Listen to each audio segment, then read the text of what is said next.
Chapter 279. Hiya. Pulling his fist behind his back like a bow, his entire fist was covered by a whirlpool-like halo of airflow. While roaring, he charged forward.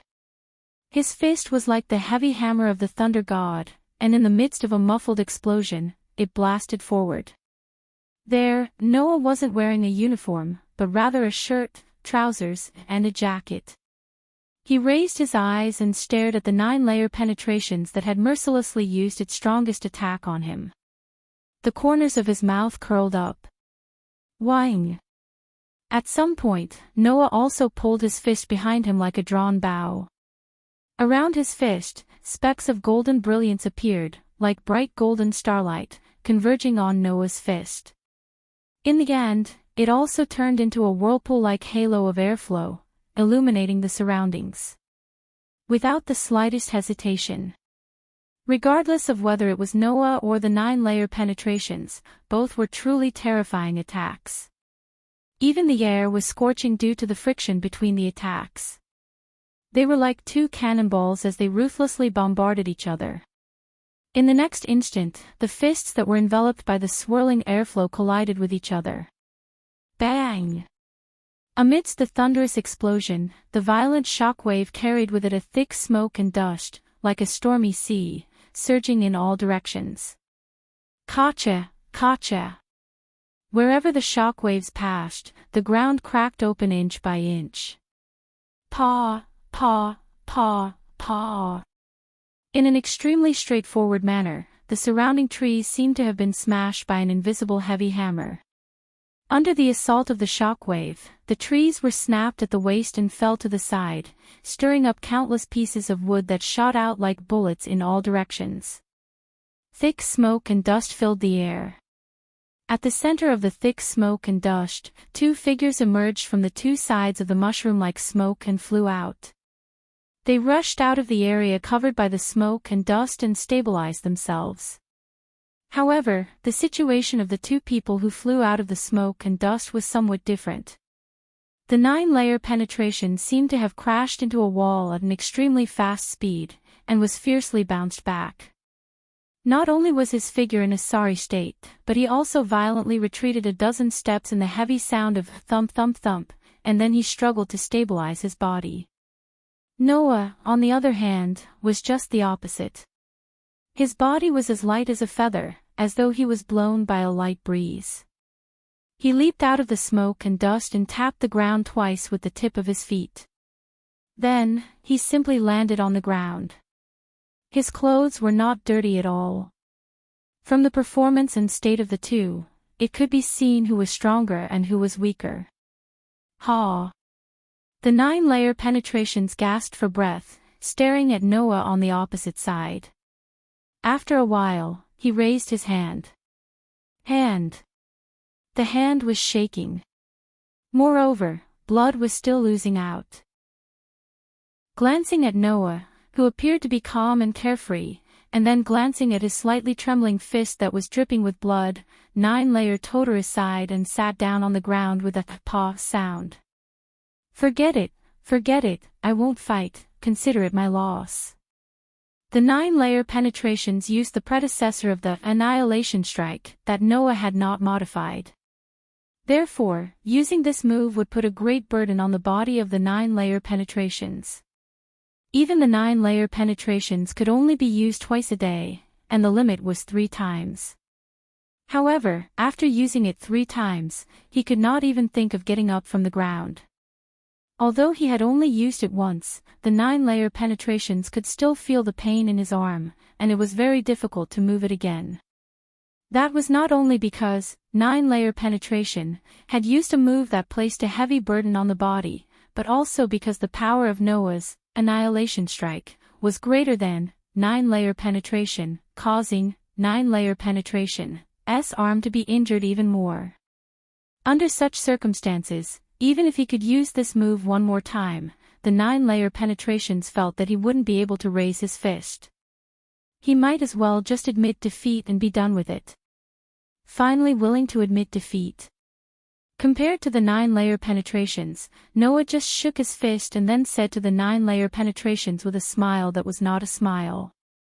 I thought you wouldn't admit defeat if I didn't beat you down like Hoochie did. Really? Useless. Not far from the ground, Oki, who was lying on the ground with his arms and legs spread out, said sarcastically. Being defeated by someone who stole a move from you, it doesn't feel good, right? I don't want to be mocked by someone who can't even land a punch. The 9-layer penetrations also mocked Oki. At least I found a chance to land a punch. Humph.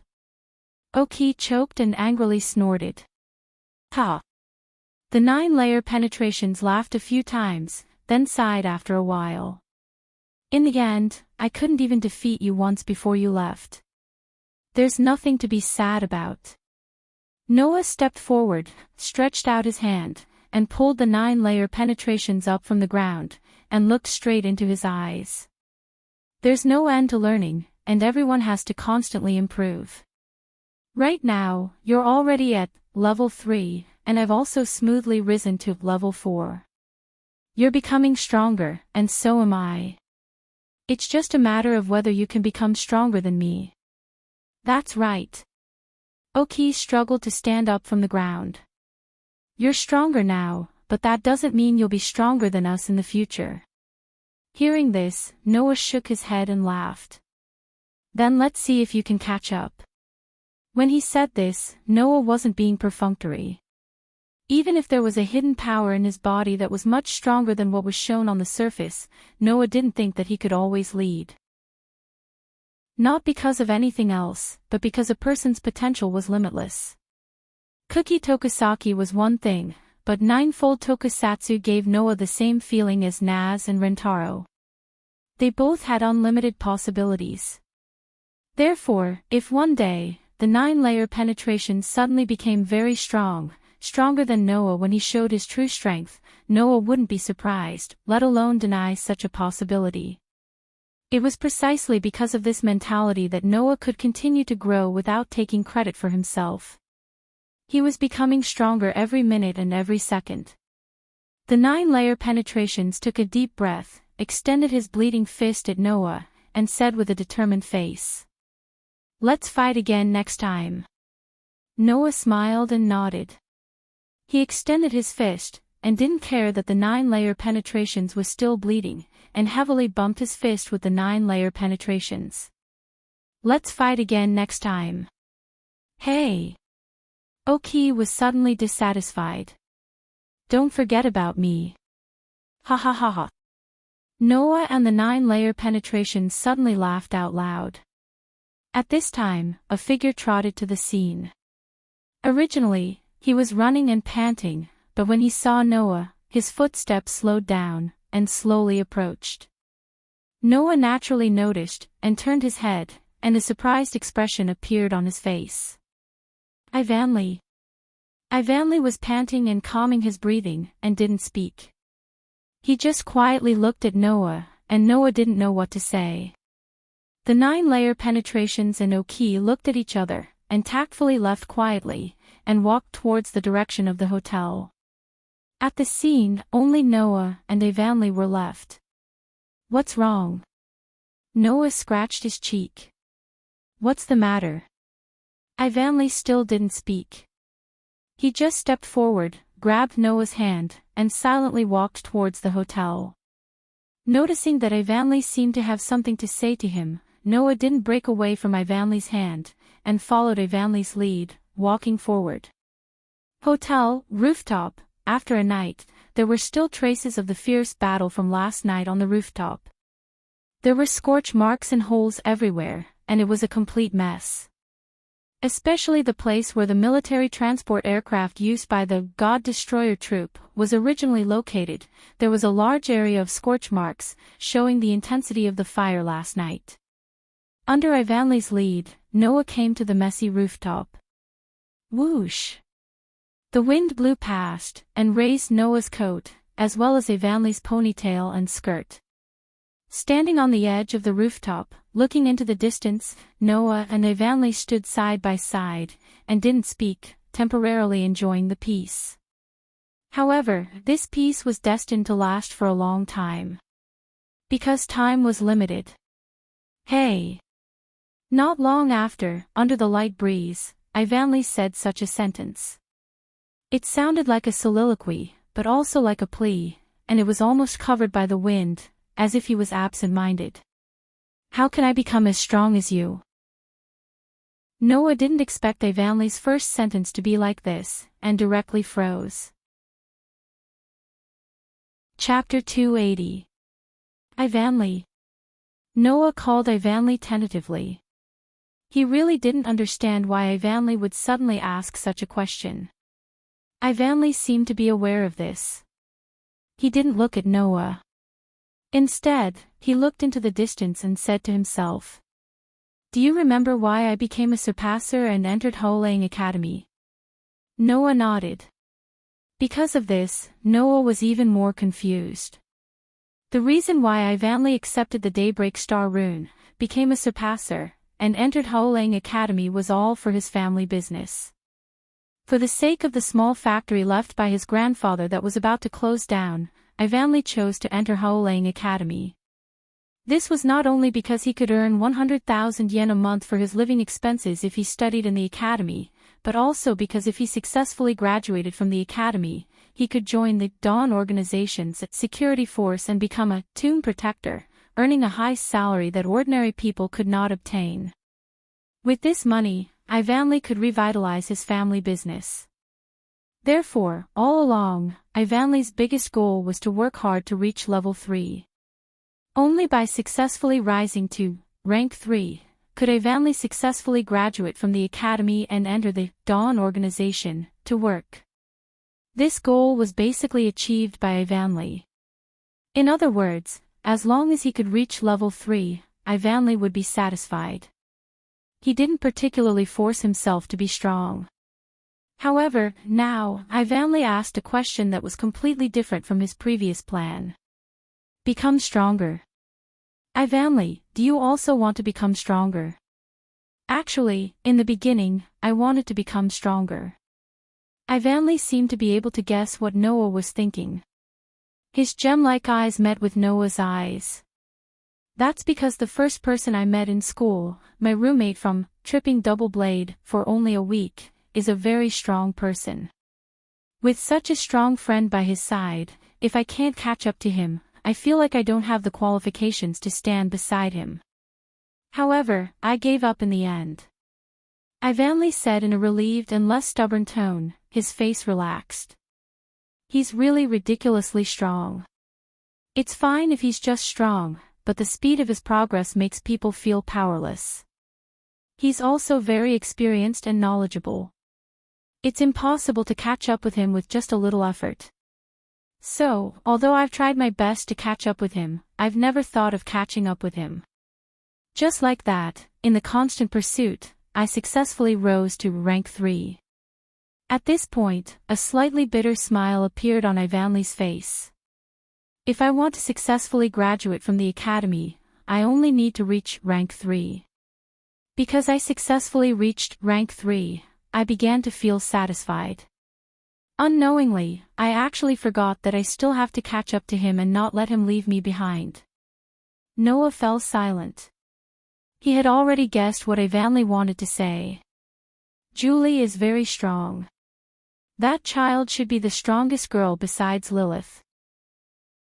Ba comes from a martial arts family and his combat power is also very high.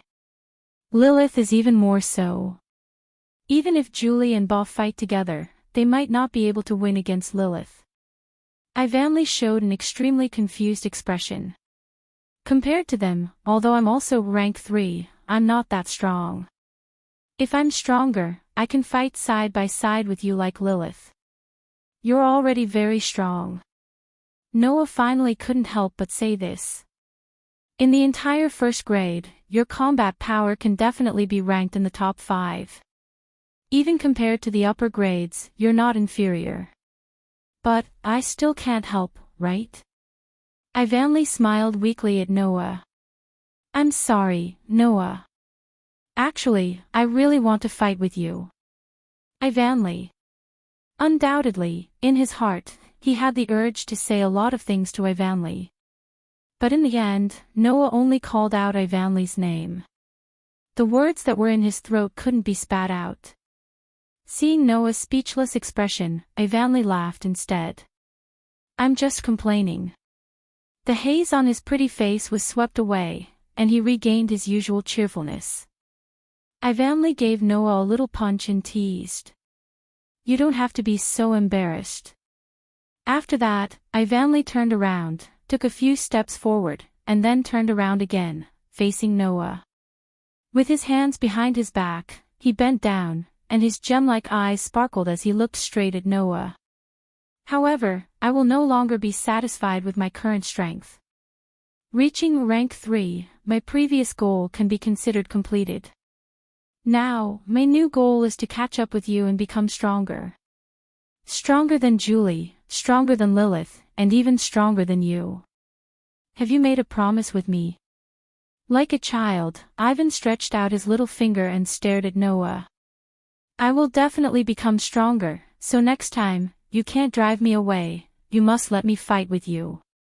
Looking at Ivanli, who stood in front of him and stretched out his pinky, with an unquestionable expression on his pretty face, Noah seemed to have returned to the time when he first entered Howling Academy. "Ouch! Sorry, I didn't do it on purpose, are you okay?" It's okay, it's just a touch, it doesn't hurt that much. It's my fault for moving my head closer, otherwise, I wouldn't have touched it." Moving closer. Aw. Sorry, because I was very interested in the things inside, I unconsciously moved closer. It should be something like a bamboo sword, right?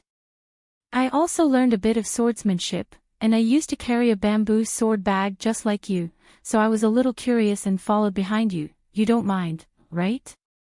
The young girl with a brown ponytail said to Noah, who was carrying a knightly sword on his back, as if she was suddenly enlightened.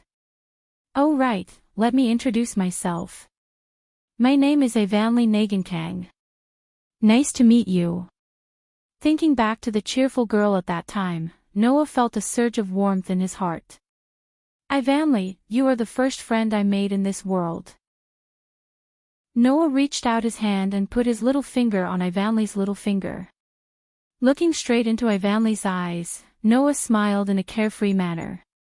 "I believe that the next time we meet, you will be much stronger than you are now. At that time, let's fight side by side." "Okay." Ivanli smiled sweetly, her smile unprecedentedly beautiful. "It's a promise." Under the sky, on the rooftop, a man and a woman's pinky linked under each other's witness, not letting go for a long time. In the afternoon, with 99 lunar nights as the leader, Ujinli Bunny and the three kingdoms accompanying them, Ivanli, Julie, Lilith, Tachaba, Kujujuturu, Kuei Tokasaki, and a group of Dawn Organization's tomb guardians all left the hotel and left in a luxury car. After parting with Ivanli on the rooftop, Noah didn't meet a second person. No matter if it was Julie, Lilith, Tachaba, or none of them came to say goodbye to Noah. They all followed the group and returned to the school. Noah on the rooftop also didn't say goodbye to the group of girls. He just watched the luxury cars leave until all the cars disappeared at the end of the road. Only then did Noah disappear from the rooftop and return to Between Worlds. Ding! With a light crisp sound, the two pieces of broken feather gently merged together in the air under Noah's gaze and became whole again. Its whole body emitted a soft white light, and like a little bird, it cheerfully circled around Noah. Phew! Noah let out a sigh of relief and exhaled a scorching hot breath. However, just as Noah let out a sigh of relief, the piece of feather that had just recovered rotated and came in front of Noah. Buzz buzz buzz. The feather that was emitting a white light trembled as if it was urging something. Noah, who had never encountered such a situation before, had a face full of surprise. Buzz buzz buzz. The feather that represented the world also seemed to be urging something, as it constantly trembled. Noah reacted. After hesitating for a while, he made up his mind and reached out his hand, gently placing it on the feather in front of him. In the next moment, a dense white light burst out from the feather. When the white light dissipated, Noah had already disappeared from the spot and entered this world. Chapter 281. The moment he entered the new world, before Noah had time to open his eyes, he felt his body was suddenly pulled into another place. A sense of weightlessness attacked his five senses. It felt like he was sitting in a car driving to the end of a straight road, but suddenly another road extended from the sky in front of the car Noah was sitting in, allowing the car carrying Noah to rush into the road and into the sky without any reduction in momentum. This description was the most appropriate.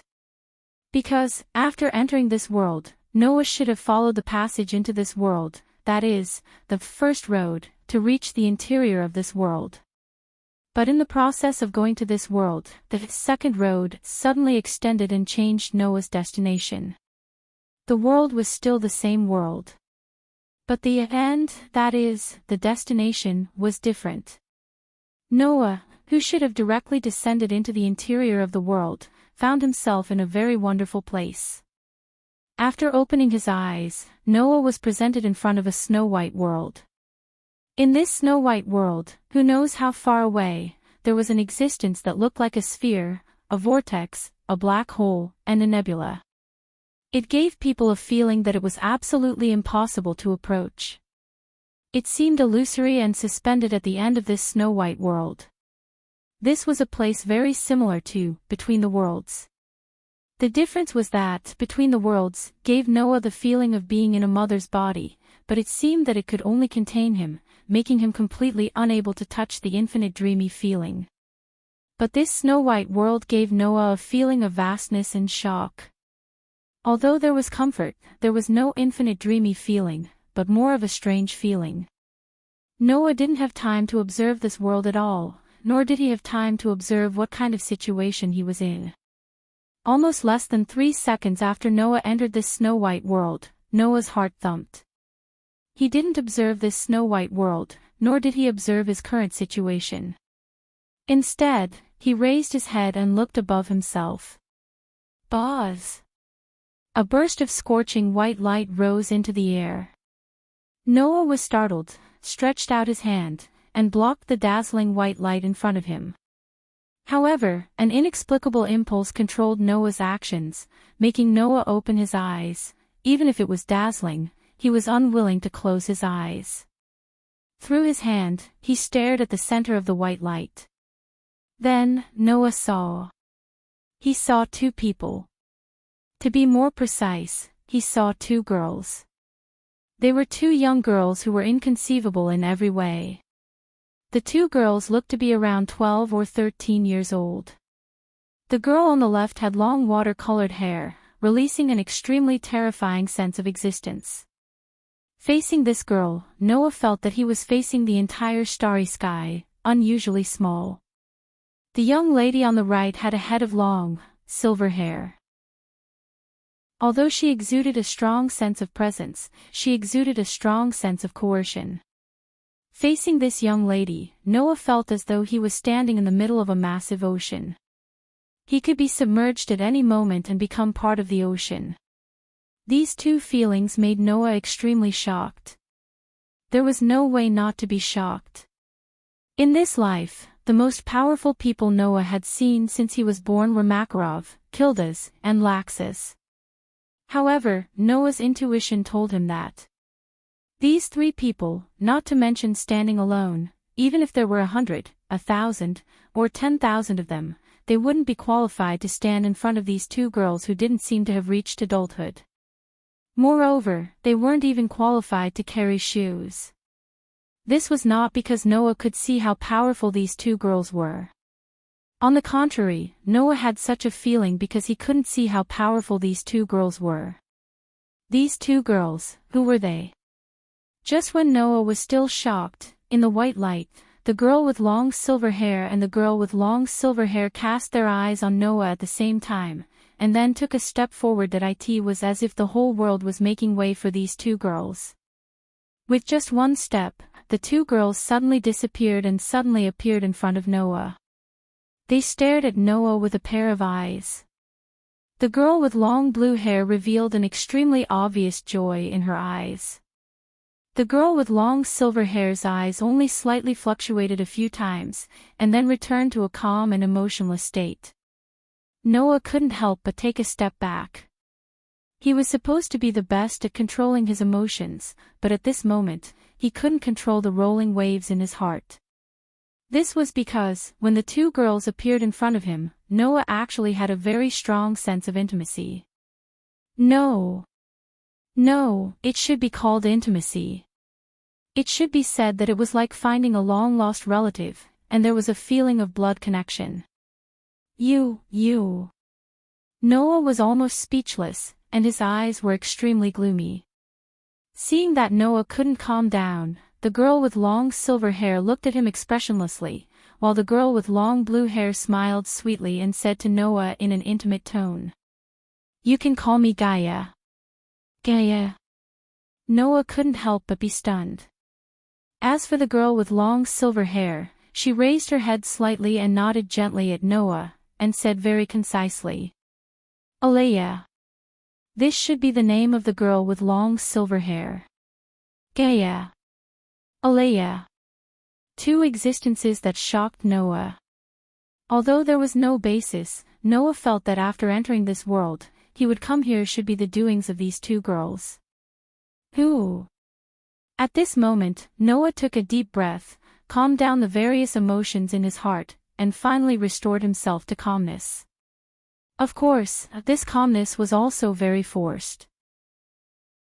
From Gaia and Alea, he felt a constant sense of closeness and a similar feeling of blood connection, which affected Noah, making him smile bitterly. I said before, my name is Gaia. Gaia said with a smile, and she seemed to be in a good mood. In terms of name, this is it. In terms of identity, I am the will of the earth, and I am the control force. If it is difficult to understand, you can think of me as a part of this world. Alea. As if to create a sharp contrast with Gaia, Alea was expressionless, and it was impossible to tell whether her mood was good or bad. Only a pair of bright eyes were staring at Noah. The collective body of human consciousness, the control force, forms a part of this world. A part of this world. If it was someone else who said this, Noah would be skeptical even if he didn't completely believe it. However, when this sentence came from the mouth of these two girls who were very unbelievable in all aspects, Noah had no choice but to believe it. Because, only this explanation could explain why these two girls who seemed to be only 12 or 13 years old gave Noah such a vast and boundless feeling. Without giving Noah much time to react, the seemingly cheerful Gaia excitedly said to Noah, "You are Noah, right? I finally meet you. It was us who brought you here." Alea still used the simplest words to explain to Noah. "Because you have just restored this world, we are able to use this world that has just stabilized to guide you, who is in the space between worlds, to let you follow our guidance and enter this world." Noah finally understood. It seemed that the strange movement of the feather that had just been restored was completely due to the actions of these two girls who claimed to be a part of this world. "You?" Noah asked with uncertainty. "Are you really a part of this world?" "We are the will of the planet and humans. Strictly speaking, we only represent the planet and humans. We cannot represent this world. However, we are the control force of this world." Gaia patiently explained. "This world itself does not have a will. Therefore, our control force can be considered as representing this world. You are the chosen savior of the world, the darling of the world." Alea said this sentence without stopping until it shocked Gaia to death.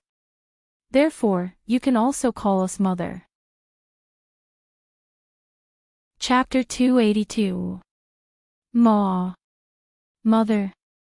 Noah, who had finally calmed down and regained his composure, was caught off guard by this term. It was as if his head was hit by a stick and he was stunned. Mother. Two mothers.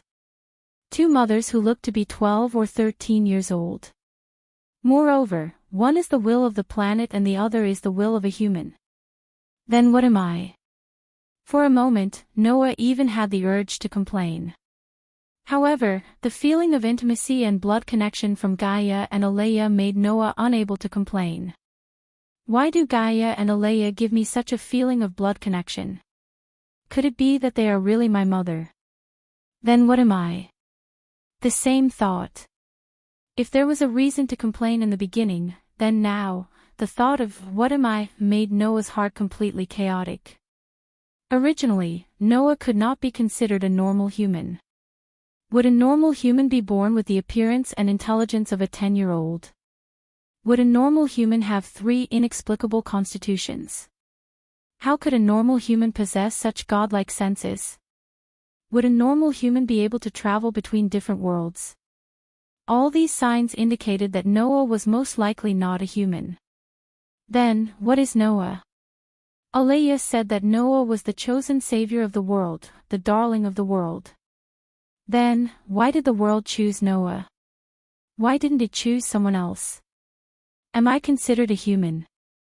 Noah realized that his heart was in a mess like never before. Even though Noah already knew that he was not a normal human, at this moment, Alea, who had been watching Noah, suddenly spoke. You are a human. Noah was stunned on the spot. Little Noah, don't doubt yourself. Gaia floated in front of Noah and patted Noah's head like a little adult. Alea is an amalgamation of the human unconscious. It represents the existence of all humans. Since Alea said that you are a human, then you are definitely a human. No one can doubt it. Gaia and Alea's words were like a warm current that drilled into Noah's heart, making Noah's heart inconceivably calm down. Gaia was right. Alea was an existence that represented all of humanity. Since Alea said, you are a human, there was probably no one more convincing than Alea to say this. However, if I am a human, why is my constitution so special? Why do I have the appearance and intelligence of a 10-year-old when I was born? Why am I the so-called darling of the world? As expected of an existence that represented all humans, Alea immediately saw through Noah's thoughts and shook its head at Noah. You don't have to feel confused about your own existence. You will know everything sooner or later. That's right, that's right. The Gaia person made a teaching gesture. Little Noah, you just need to know that we are all your mothers. Come, call us mommy. A cute little girl who looks 12 or 13 years old is urging me to call her mommy with an innocent expression. What kind of feeling is that? In any case, Noah felt that regardless of whether Gaia and Alea were his real mothers, as long as he called them that, he would definitely become a sinner of the world. Thus, Noah said shamefully. I will call you Gaia and Alea.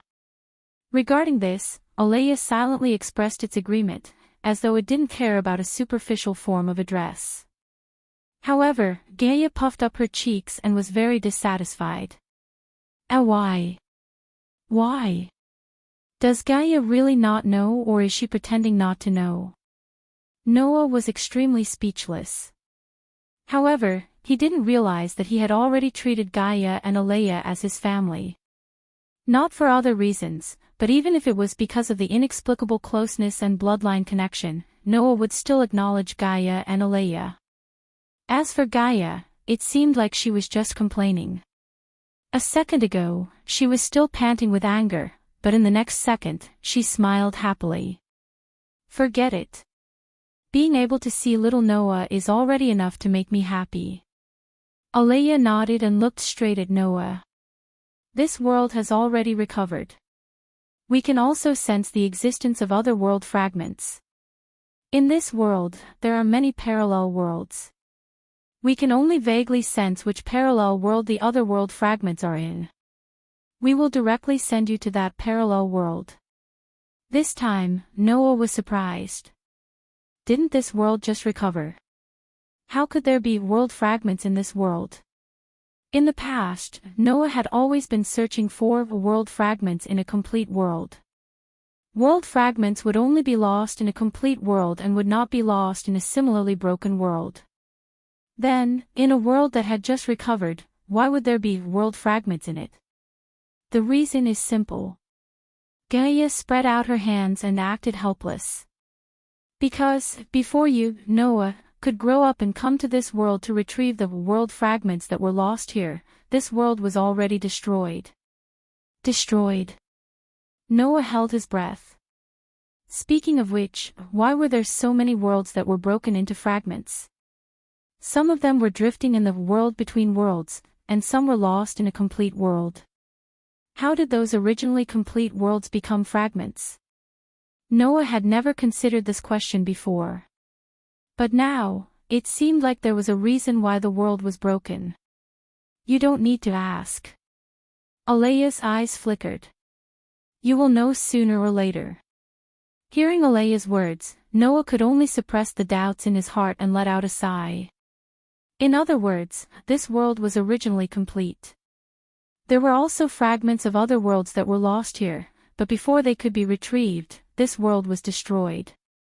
Now that this world has recovered, the world fragments that were originally here naturally need to be retrieved, right? Yes, that's right. Gaia nodded her little head. I believe that little Noah also knows that this world has no way of destroying other worlds. We are God's domain and can be considered as representing this world, so we have no way of destroying other world fragments. You can only find them yourself, and we can only give you some guidance. On the matter of finding world fragments, we can only guide you and give you hints.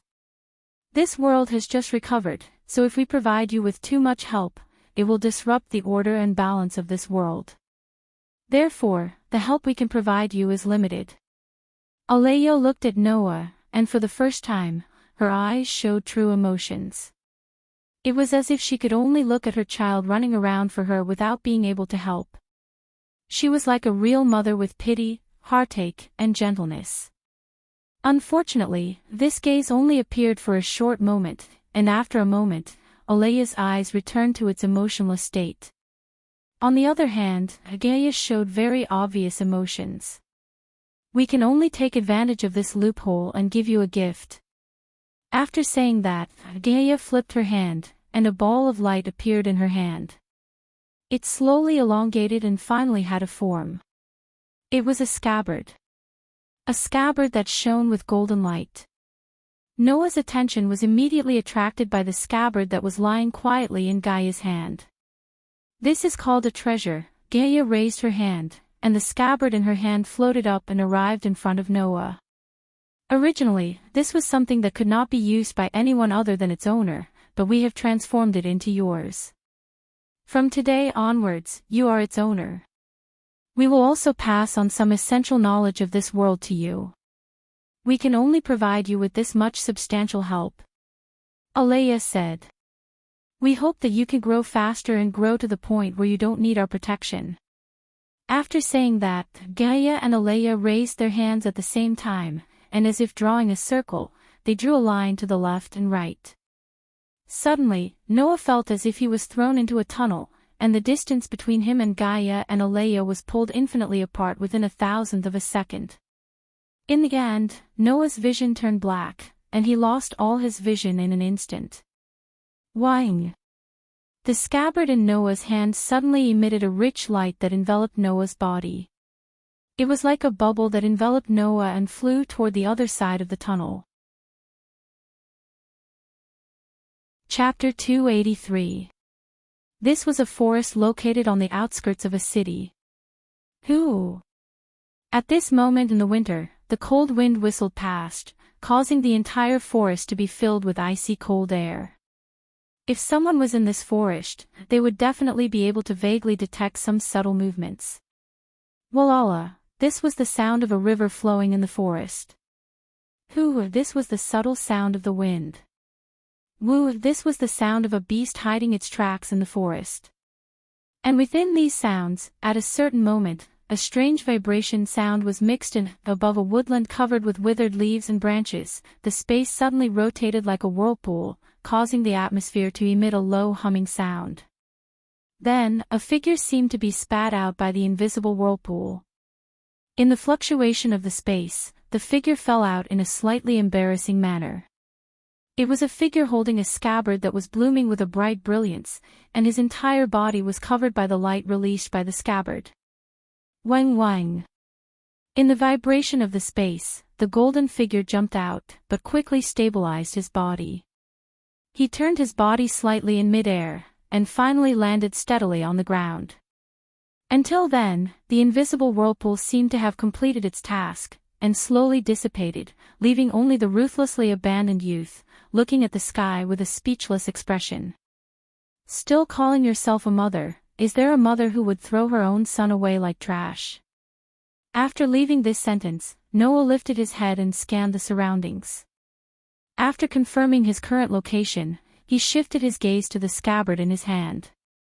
Under Noah's gaze, the scabbard that was emitting a golden light gradually withdrew its own brilliance, and returned to a slightly plain appearance. Of course, it was plain, but that was only compared to the brilliance from before.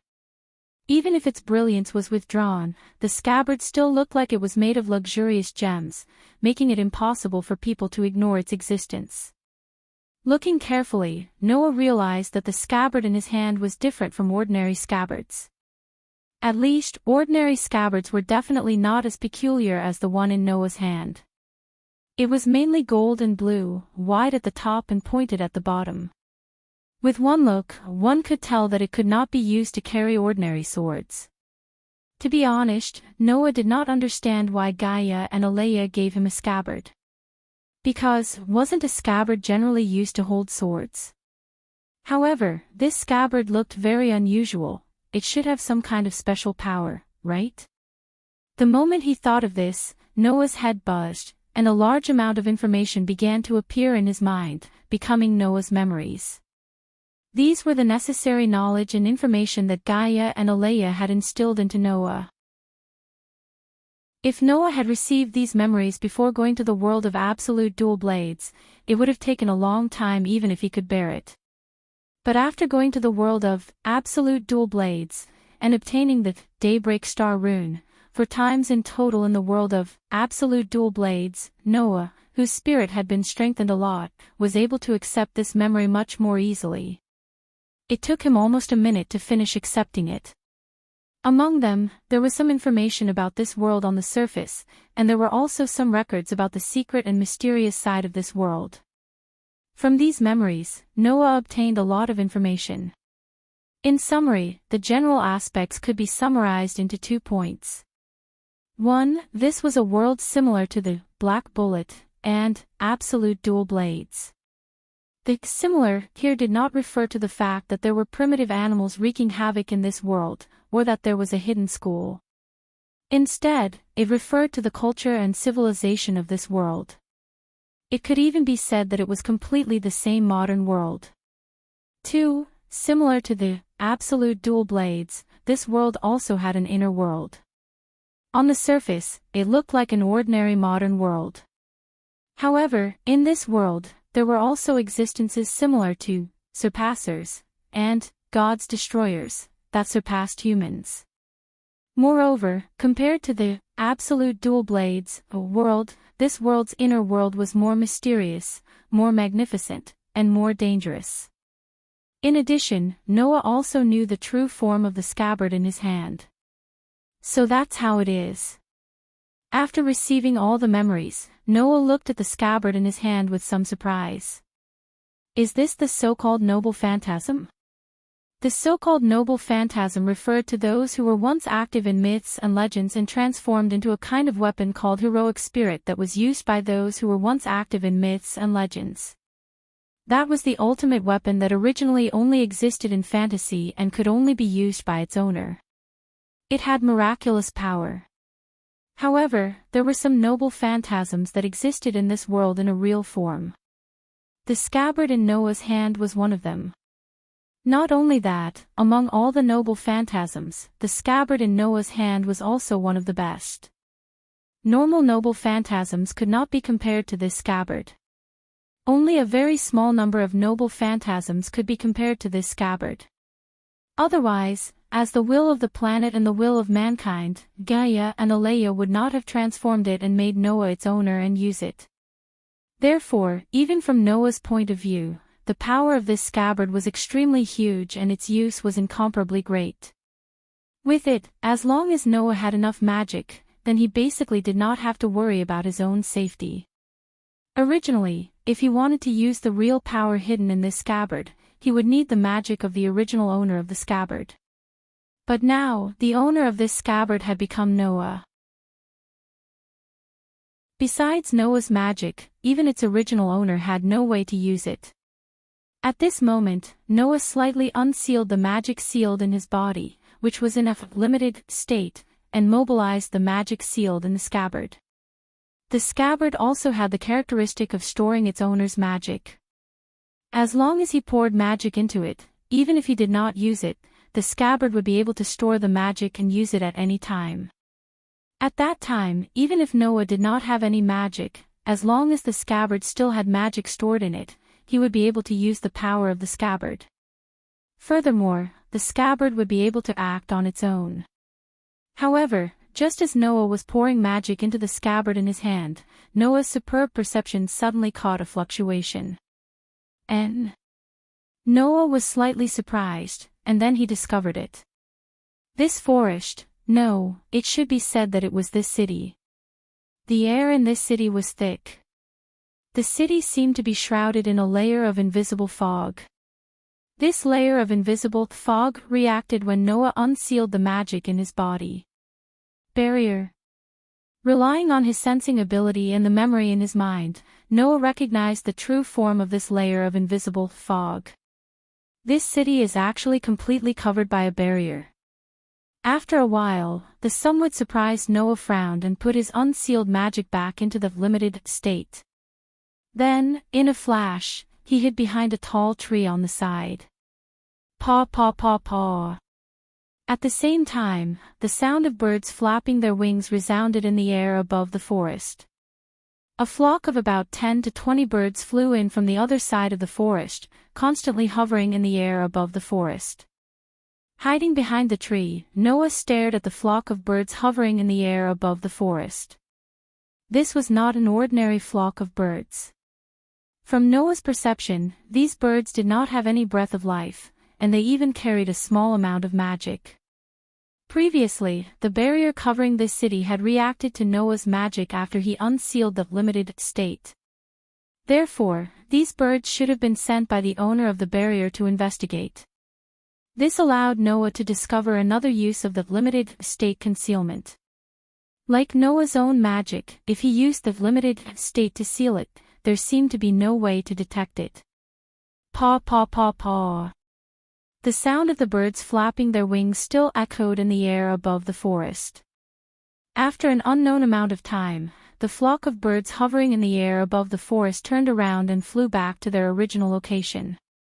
Noah, who was hiding behind the tree, walked out, raised his eyes, and looked in the direction of the flock of birds. After a long time, he chuckled. It seems that this city also has many secrets. Following these words, the scabbard in Noah's hand turned into rays of light and merged into Noah's body. Chapter 284. Saneo City. This was the name of the city covered by the barrier. After coming out of the forest and arriving at the city center, Noah walked around aimlessly while seemingly unintentionally conversing with the passers-by. In the end, he obtained some basic information about the city. How should he describe it? Originally, Noah thought that this city called Saneo City was special, but when he entered the city center, he discovered that Saneo City was actually just a rural town that was being developed. It was close to the mountains and was surrounded by mountains like a basin. It could not be considered flourishing because it was originally just a small town in the countryside. It was only 10 years ago that it began to modernize and develop at a high level. Therefore, if one had to say what was special about Saneo City, it would probably be that while it kept the forest, suburbs, hills, and fields, it was also gradually urbanizing. This made it not comparable to a big city, but it did not fall behind. It could be considered a city that was developing at a moderate level. Of course, this was the point of view of the residents of Sanyo City. However, Noah, who was walking on the streets of Sanyo City, could clearly feel the true uniqueness of this city. There was an extremely large amount of magic flowing under the city. In the past, Noah had only sensed this type of large amount of magic flowing through the earth in one place. Heavenly Wolf Island. The island where the first president, Mavis Viamilio, had an extremely large amount of magic under the ground, just like Sanyo City. It is because of this large amount of magic under the ground that Sanyo City is covered by a barrier, right? According to Noah's senses, there were roughly 2 enchantments in Mayo City. One was the barrier that reacted to Noah's magic and seemed to have the ability to detect magic. The other was the barrier that managed the magic in the ground and controlled its flow, making the magic flow in a certain direction. Following his senses, Noah, who was immersed in the sea of people on the streets, raised his head and looked at a mountain in the distance. The magic in Sanyo City was flowing there. It seems that this piece of land is the so-called spirit vein. Noah, who was staring at the mountain, sighed after a while. Moreover, it's a spirit vein with a manager. The knowledge he obtained from Gaia and Alea about this world allowed Noah to know one of the mysteries that existed in this world magic. That is the general term for the artificial reappearance of mystery and miracles. To put it simply, Noah's crushing magic was also considered magic in this world. Although there were some differences between the two, they both used a person's own power to drive the magic in their body to display a mysterious and miraculous power. However, in this world, there was a huge difference between magic and magic. Generally speaking, Noah's crushing magic could only be called crushing magic in this world, not magic. In this world, individuals who could use magic were not called sorcerers, but magicians. In Sanyo City, there was at least one magician. Therefore, this land that was filled with a large amount of magic power was covered with a barrier. After all, if the large amount of mana in the ground was used well, it would be of great help and benefit to a magician in various aspects. Controlling such a piece of land, who wouldn't set up some defensive measures against outsiders, and who wouldn't want to obtain this piece of land? Perhaps, the manager of this land had already determined that an outsider magician had arrived when the barrier had reacted to Noah's magic power. Moreover, it was very likely that they had made the decision to attack the enemy. However, at this time, the manager of this land should be very confused, right? This was because the magic power that had caused the barrier to react had already disappeared.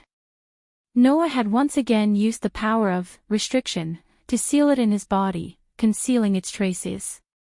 Even Noah himself didn't think that under the state of restriction, there was no way to sense or detect it, let alone other people. Let's play hide and seek for the time being. After sealing all of his magic power in restriction, even his physical strength and other aspects of his body were all restriction, leaving behind only the strength of an ordinary person, Noah smiled. After all, I also need some time to settle down. Next, Noah began to settle down in Sanyo City. Every time he arrived in a new world, the most difficult thing to solve was the problem of identity. Every time Noah arrived in a new world, he had to solve the problem of his identity first. Just like in the world of absolute dual blades, Noah originally wanted to find an internet cafe and hack into the country's database to leave his personal information. Then, he would use the excuse of loss to apply for a new identity card and household registration. However, Sanyo City's modern urbanization had only been going on for about 10 years. At this time, even mobile phones weren't that common, let alone computers. Noah went through a lot of trouble to borrow a computer from a large company. In exchange for helping the employee who borrowed the computer bring takeout, he borrowed about 10 minutes to successfully hack into the country's database and leave his personal information. Then, Noah began to think of ways to get some money. There was no other way. In this world, there was no place like Haolang Academy that provided free food and accommodation. If he didn't think of a way to get some money, he was afraid that Noah wouldn't even have a place to stay for the night. Even getting food to eat was a problem. As for the living expenses he accumulated in Absolute Dual Blades, when he left Absolute Dual Blades, Noah secretly transferred all of them to Ivan's account. Compared to Noah, Ivan, who had to revitalize his family business, needed money more.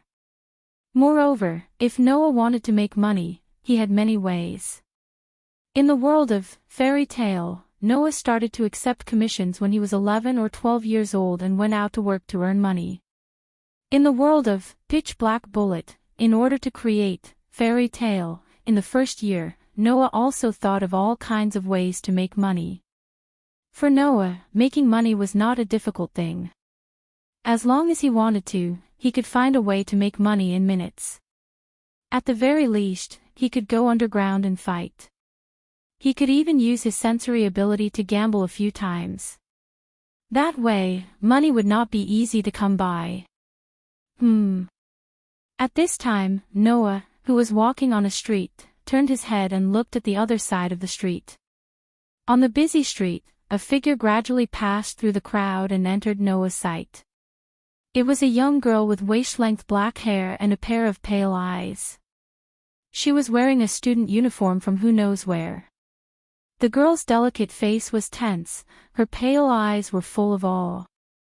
Her walking posture was like a tiger, her every move was clean and neat, without the slightest superfluous movement. Her waist-length black hair swayed, as if with a bit of magic, she slowly walked in the direction of Noah. Of course, the target of such a beautiful girl with such a strong presence and delicate appearance was not Noah. As if already accustomed to other people's gazes, the girl did not even look at Noah. She simply brushed past Noah, passed by Noah, and walked to the other side of the street. With his back facing the young lady who was gradually walking into the distance, Noah's dark and deep eyes revealed a thoughtful expression. He immediately smiled, turned around and actually followed a short distance behind the young lady. He hung behind the young lady and began to follow her. The first place the girl went to was the outskirts of the forest. Yes. Forest. Moreover, it was the forest that Noah had arrived in when he first came to this world. Looking at the girl's serious face as she walked around in various places in the forest, as if she was investigating something, Noah's eyes became more and more thoughtful, and finally a smile appeared. After an unknown amount of time, the girl did not seem to have discovered anything, which made the girl's delicate face show a bit of unwillingness and displeasure, and left the forest. Next, the girl went to Miyazaki in Miyazaki City. After climbing up the hill that was paved with asphalt and climbing up the steep slope, the girl arrived in front of a building. Without any hesitation, the girl directly walked in, and then did not come out again. Noah, who was following behind, had already stopped. He turned his head and looked at a door tablet next to the building. On it was written, Private 3rd Grade High School. 3rd Grade High School. Noah first muttered to himself for a while, then smiled, turned around, and walked back the way he came. Chapter 285. Private Mitsubishi High School. This was a school that had existed in Myomachi before Myomachi was developed into a modern city. Before that, Mitsubishi High School was just a dilapidated school built on a mountain. It closed down 20 years ago, and then a new school building was built and became the current private Mitsubishi High School. As one of the few private high schools in Mitsubishi City, although the number of students studying in Mitsubishi High School was not many, it was definitely not few. However, most of the students were not residents of Mitsubishi Town. It could be said that students from all over Mitsubishi City were mixed in, making it quite lively. At this time, in the student union office of Mitsubishi High School, such an episode was quietly happening. Transfer student. Wearing the girls' uniform of Mitsubishi High School, a girl with waist-length black hair and pale eyes raised her head in surprise and looked at the boy in front of her. It was a boy of the same age as the girl. He had a head of messy but stylish hair. His face was very handsome, but his eyes and actions had a kind of rough feeling. At first glance, he looked like a playboy. Looking at the boy standing in front of her with a frown, the girl asked casually without being serious or perfunctory. "It's really rare, there's actually a transfer student." Mitsubishi City could not be considered a big city, let alone Mitsubishi Town. Under such circumstances, there was actually a transfer student who transferred to Mitsubishi High School. No wonder the girl asked. After all, the girl was the student union president of Mitsubishi High School. The boy in front of the girl was the vice president of the student union of Mitsubishi High School. However, as the vice president, the boy did not have the slightest courtesy to the president in front of him, and his tone was still rough. "President Ouchie, do you think it's necessary for me to joke at this time? Indeed, if it were you, you would definitely not be willing to use this rare time to joke with me." The girl called President Ouchie did not care about the vice president's rough tone at all, as if she did not care about the other party's existence at all. "But it's really rare, Mr. Vice President, you actually care about whether a transfer student transferred to Mitsubishi High School. I don't want to waste such time talking about transfer students." The vice president's rough tone became a little distressed. "The problem is that my old man told me to take good care of the transfer student when he was at home this morning." Hearing this, the girl was truly surprised. Sushi Iris Pill. That was the vice president in front of the girl. Putting aside whether or not he was a hedonistic son of rich parents, his family was indeed quite wealthy. Needless to say, the chairman of the board of directors of Mitsui High School was Suzy Haramaru's father. In other words, as the father of Sasaki Haramaru, the chairman of the board of directors of Mitsuru High School personally instructed his son to take care of the transfer students today. It was hard to say if a transfer student could even alert the chairman, let alone get the chairman to personally instruct them to take care of him. This made the girl finally feel curious. What kind of background does this transfer student have? That better be the case. Suzy Uamura said, as if he didn't know what to say. Otherwise, it wouldn't be worth my time. Hearing this, the young girl also began to lose interest. You're really cold, but that's also your style. For you, it's important to know whether someone has value or not. If they don't have a background, then they have no value. Saying that you're wasting time is indeed something you would say. We're the same, President Ouchie. Suzy Haramaru retorted. I've said everything I need to say. I just want to say that later, after the transfer student completes the admission procedures, he will come to the student union to say hello. Don't treat someone you don't know as someone who's pursuing you like before and give him a kick without hesitation. There's something wrong with what you just said, the young girl casually replied. I'll only make a move on someone who's clingy. Otherwise, I'm too lazy to waste my energy. That's why we're the same. Suzy Haramaru glanced at the girl without saying anything else. It was almost as if someone had calculated the time, and the sound of knocking on the door began. Only then did the girl raise her head and exchange a glance with Suzy Haramaru. Then, she turned her gaze to the door. Please come in. As soon as the voice fell, the door of the student union office was directly pushed open. The girl and Suzy Haramaru both looked at the person who came in. What entered the eyes of the two was a young man. A young man with short black hair, dark eyes that were as deep as the stars, exuding a strange temperament and a free and easy aura that made people unable to move their eyes away. The person who came in was Noah. Glancing around the entire student union office, Noah's eyes and the girl's eyes met in an instant. At this moment, the corner of Noah's mouth slowly rose. At this moment, the girl's heart seemed to be touched, and she stared at Noah for a while. The touched here was not referring to love at first sight or anything like that. It was all pink and unfolding.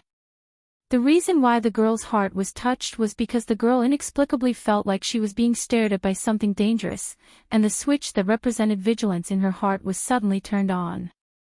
When the girl's eyes were also filled with vigilance, Noah looked away and greeted. Hello, I'm today's transfer student. My name is Noah Doria. You can call me Noah. Noah Doria. Susie Haramaru slightly raised her eyes. This name, don't tell me you're not from this country. Yes, Noah admitted straightforwardly.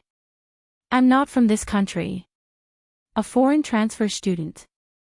The girl's sharp eyes stared at Noah's body, as if she was staring at a dangerous person, and her words were also merciless. A foreign transfer student will also take a fancy to our rural city's private high school.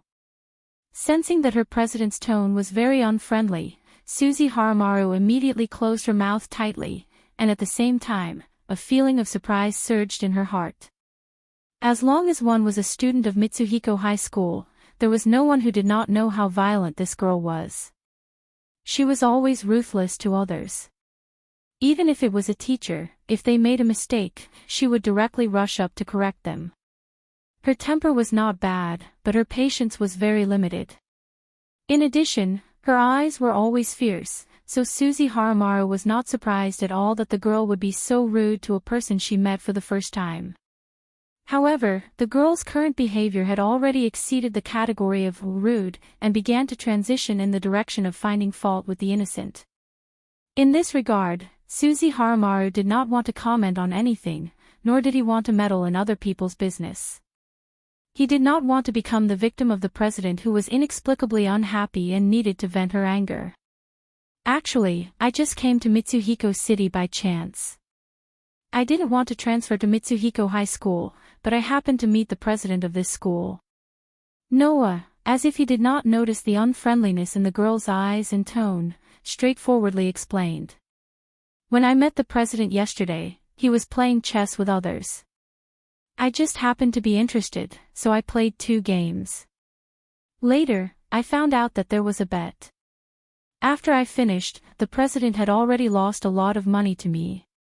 When he knew that I was looking for a school to enter, he warmly invited me here. Noah's words were half true and half false. The truth was naturally that Noah did not come to Mitsuhiko City on purpose, and he did not have the intention to transfer to Mitsuhiko High School. The lie was that Noah had a purpose to find the president of Mitsuhiko High School. Everything that happened after that was logical, and it was all true. The only difference was whether it was intentional or not. As for the purpose of transferring to Mitsuhiko High School, it was very simple. Because the girl was a student here. Because the girl was very special. Facing Noah's words, the girl was directly stunned. Even the girl was like this. Susie Haramaru fell into a dead silence as if he had swallowed a bug. So, his father told him to take care of this transfer student because he lost money to her. Well, no matter what, we are all classmates. Noah said to the girl with a smile. You haven't asked.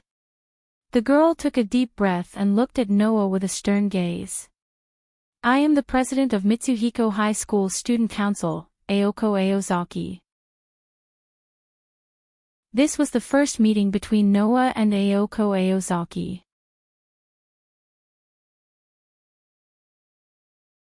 Chapter 286. Due to the need to go through the admission procedures, Noah came to Mitomi High School very early, so that there was still a lot of time left after the admission procedures were completed. At this time, students began to spread out in every corridor. Some stood at the door and gathered in 2s and 3s to chat, some entered the classroom alone and played with their companions. Every corridor of Sandan High School was filled with the existence called vitality. Accompanied by the president and vice president of the student union of Mitomi High School, Noah almost walked through the entire Mitomi High School. Raza Haramaru, who was next to him, introduced the places to Noah with a very rude and lazy tone. Aoko had been silent. To some extent, it could be said that she had been staring at Noah fiercely. It was as if she wanted to see the true face of a hypocrite, causing many students passing by to whisper and cast sympathetic eyes on Noah. The president of the student union of Mitomi High School was not to be trifled with. This was something that everyone knew. The students thought that Noah had offended Aoko and was targeted by her. This was why they cast sympathetic eyes on Noah, but they did not know that the situation should be the opposite. It was not Aoko who targeted Noah, but Noah who targeted Aoko. Otherwise, Noah would not suddenly transfer to Mitomi High School. Of course, Noah naturally would not show this. He ignored Aoko's gaze and chatted with Raza Haramaru as usual, turning a blind eye to her. This made Raza Haramaru's hair stand on end. For Aoko, Raza Haramaru wanted to stay away from her. Now that the other party was releasing a murderous gaze next to him, even if the target was not him, it was enough to make Raza Haramaru tremble with fear. As for Noah, Raza Haramaru could only admire him now. Only Noah could directly ignore the president of Mitomi High School. However, if he could do it, it did not mean that Raza Haramaru could also do it. At the very least, if Aoko continued to stare at him like this, Misaki Yamara would be the first one to succumb and become a sacrifice. Immediately, Suzy Haramaru tried to change the topic. By the way, Noah, you said that my old man lost a lot of money to you yesterday. How much did he lose?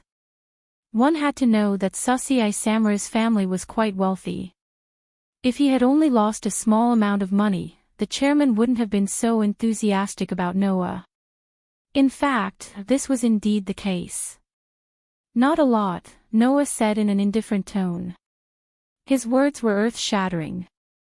If I were to add it up, it should be around 20 million, right? Suzy Haramaru's legs went soft and he almost fell to the ground. 20 million. Aoko cried out in surprise, forgetting the inexplicable sense of wariness in her heart. It's over. Sasuke sighed as he face-bombed. That old man is finally finished this time. Suzy's family was indeed quite wealthy. It wouldn't be difficult for them to take out 20 million yuan.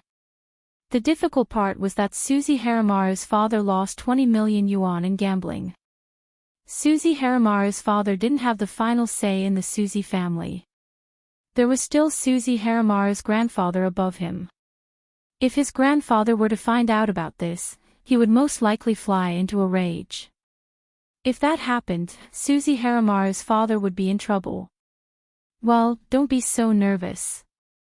Noah said casually as if he was afraid that his words wouldn't scare Suzy Haramaru to death.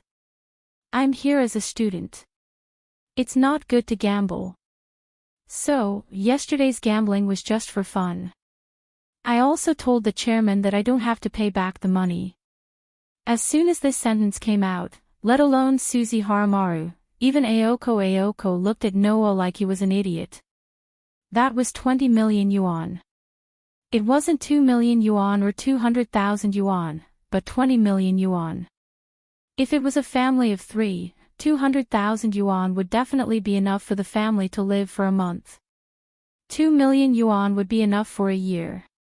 20 million yuan was equivalent to 10 years of living expenses for a family of 3. How could he just give up on such a large sum of money? If this person wasn't stupid, then who was? If it can be solved with money, then it's not a problem. Noah responded to Aoko and Suzy Haramaru's silence. I have hands and feet. If I want money, can't I earn it myself? This time, Aoko was somewhat impressed by Noah. That was the logic, but how many people could reject 20 million yuan with just one sentence? If it was Aoko herself, she naturally wouldn't accept the ill-gotten wealth. Although gambling was against the student's code of conduct, there was no reason for her to give away the money that was already in her hands. As expected of a foreigner. You really can't compare to the local snobs. Suzy Haramaru also patted Noah's shoulder and looked very emotional. Now, Suzy Haramaru finally understood why his old man asked him to take care of Noah so enthusiastically. It wasn't because Noah was his CR, but because he was indebted to Noah. He saved him from being scolded by his grandfather. Okay, it's almost time for class. I should go. Ayoko rolled up her sleeves and looked at the time on her watch. Then she waved her hand at Susie Haramaru. Vice President, I'll leave the transfer student to you. Deal with him. After leaving behind this sentence, Ayoko glanced at Noah. She didn't say anything to Noah and directly walked away. Her handsome figure attracted the attention of the surrounding students as she disappeared at the end of the corridor. Noah looked at Ayoko's back as she left. He didn't know whether to laugh or cry. This Ayoko is really interesting. She comes and goes as she pleases. She's like the leader of a group of bad people. Who would have thought that such a person would be the president of the student council? Hey, don't tell me you've taken a fancy to the president? Susie Haramaru raised his voice slightly when he saw Noah staring at the direction where Ayoko disappeared. Although she's a beauty based on her appearance and figure, I advise you to change your target if you want to think about the rest of your life. Noah obviously didn't take a fancy to Ayoko. He came here because Ayoko was in Mitsui High School because Noah didn't have a clear goal and there was something special about Ayoko that caught his attention. That was why he decided to enroll in Mitsui High School. Although this was the case, Susie Haramaru's words still aroused Noah's interest. Why do you say that? Because Ayoko will never take a fancy to stinky boys like us. Susie Haramaru said matter-of-factly. For that guy, the people in this world are only divided into people who can get along and people who can't get along. There's never a difference between good relationship and bad relationship.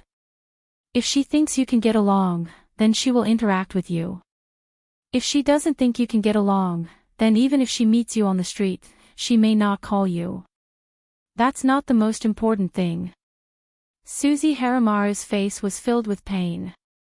The most important thing is that that woman never thinks she needs to fall in love. So, as long as you show the slightest inclination to pursue her, she will sweep you into the category of people who can't get along, whether you like it or not. Hearing this, Noah was stunned, then he couldn't help but laugh. Then isn't the president the kind of old woman who is destined to be alone for the rest of her life? No, it should be said that she will position herself as an old woman who will be alone for the rest of her life. Susie Haramaru was speechless. Undoubtedly, he was quite handsome, but the look in his eyes and the rough tone in his voice made him look like he was spitting saliva, making people not dare to compliment him. So, I advise you not to take a fancy to Ayoko, otherwise no one will be able to save you, no matter what. Okay, don't worry.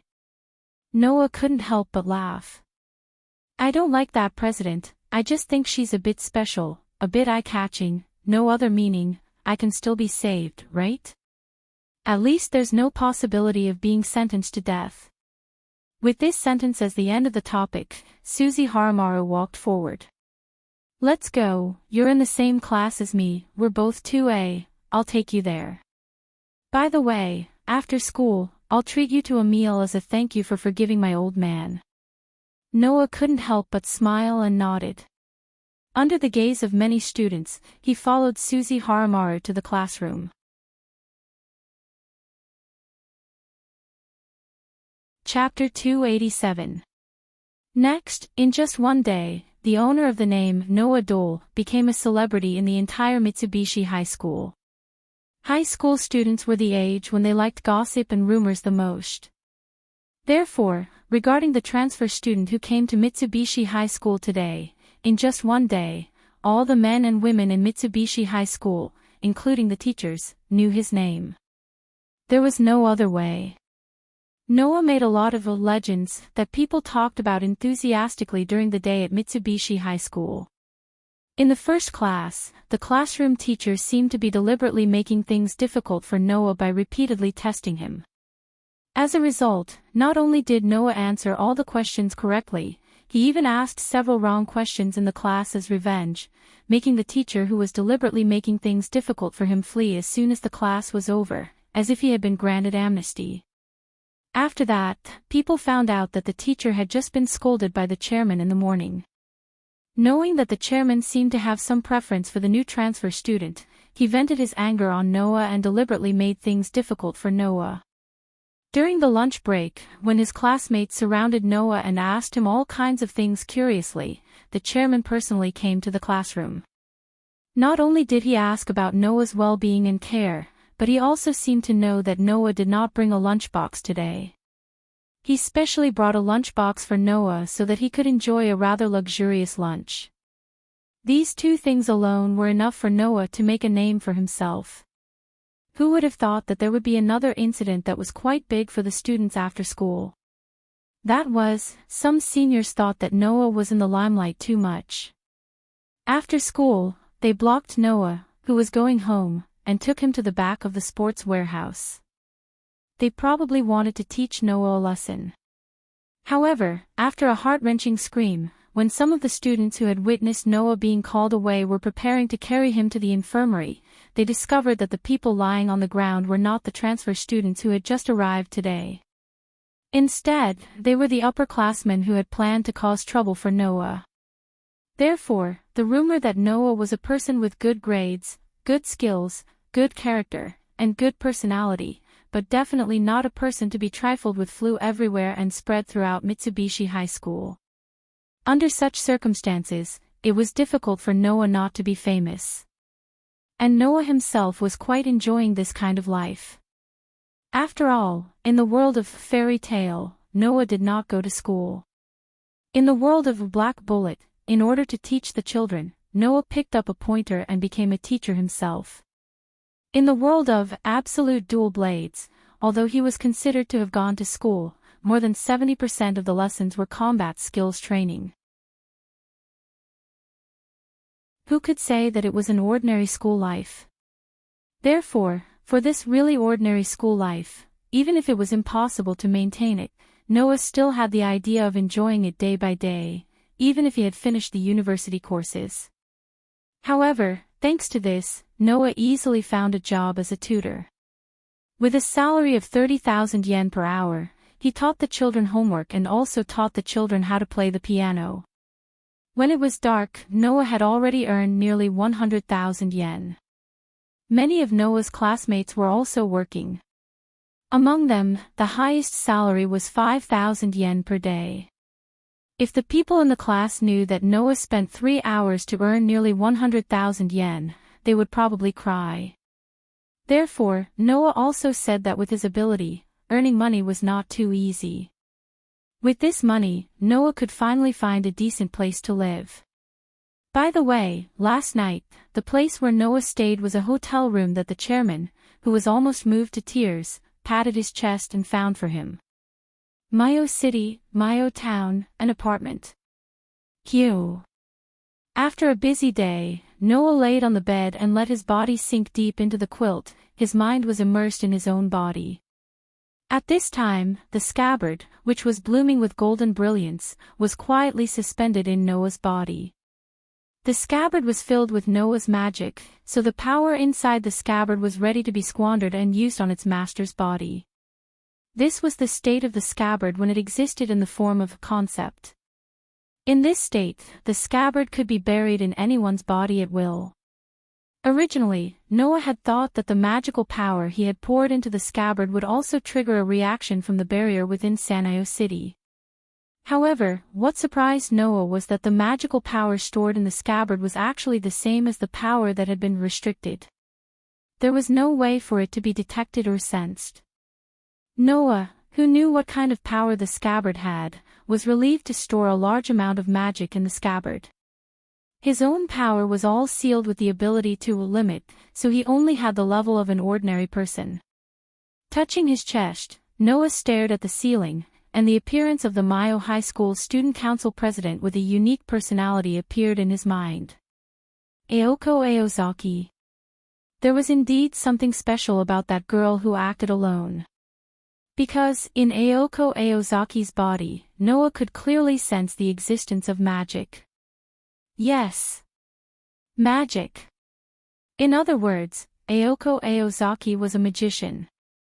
Moreover, it was very likely that she was the manager of Mayo City's spirit vein.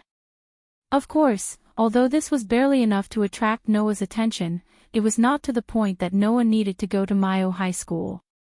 What really interested Noah was that he felt a trace of familiarity from Ayako Aozaki's body. It was the same feeling he had when he entered this world, when he was pulled over by Gaia and Alea. It was the same feeling he had when he met Gaia and Alea in that snowy white world. This made Noah curious. Even if Noah had not seen other magicians, Noah knew that this was not a characteristic that all magicians had.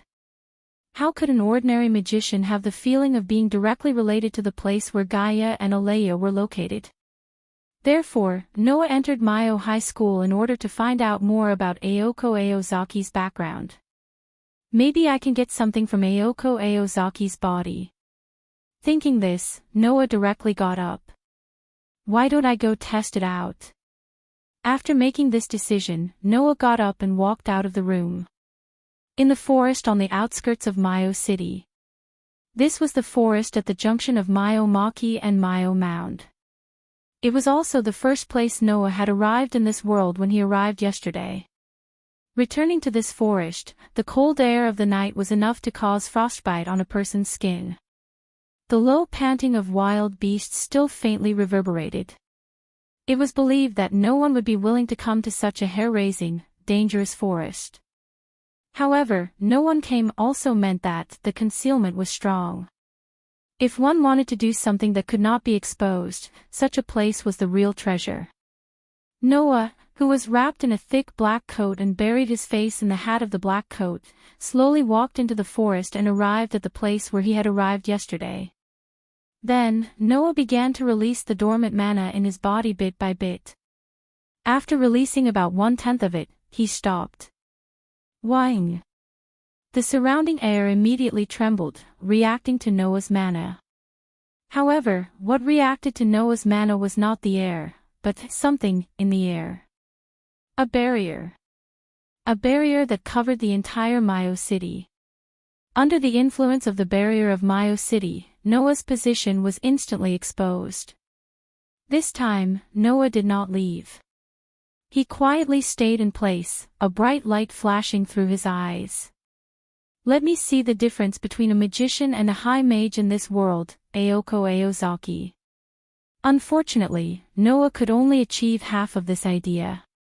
The other half. Whoosh! A gust of wind mixed with cold air blew through the forest. Rustle! The sound of leaves swaying echoed. After waiting for an unknown amount of time in the cold wind, Noah slowly raised his face that was buried in the hat of the black coat and looked forward. Rustle, rustle. This time, it was not the sound of leaves swaying. It was the sound of footsteps. In the dusky forest, a figure was slowly walking towards them. At the same time, in the air of the forest, a melodious song gradually appeared, like an echo that constantly lingered. It was the figure singing. Singing a song that could summon death. Then, under Noah's gaze, the owner of the figure gradually approached.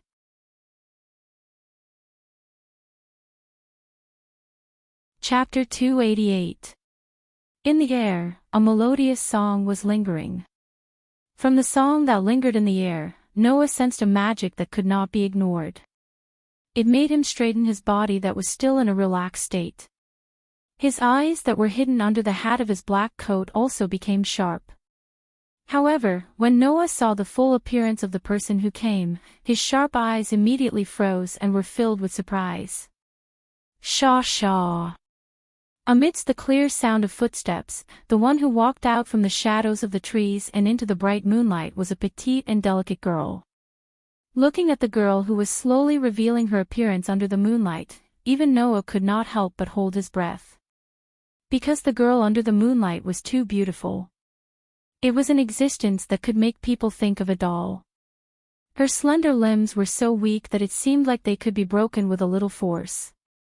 Her skin that was exposed under the moonlight was pale and lifeless. The girl had shoulder-length black hair that was darker than the night. She was wearing the same black fur coat. She was wearing a black snow hat on her head. She was wearing snow boots. Even her hands were wearing pitch-black gloves. She was like a witch that was born from the night. Her entire body was filled with a magical charm.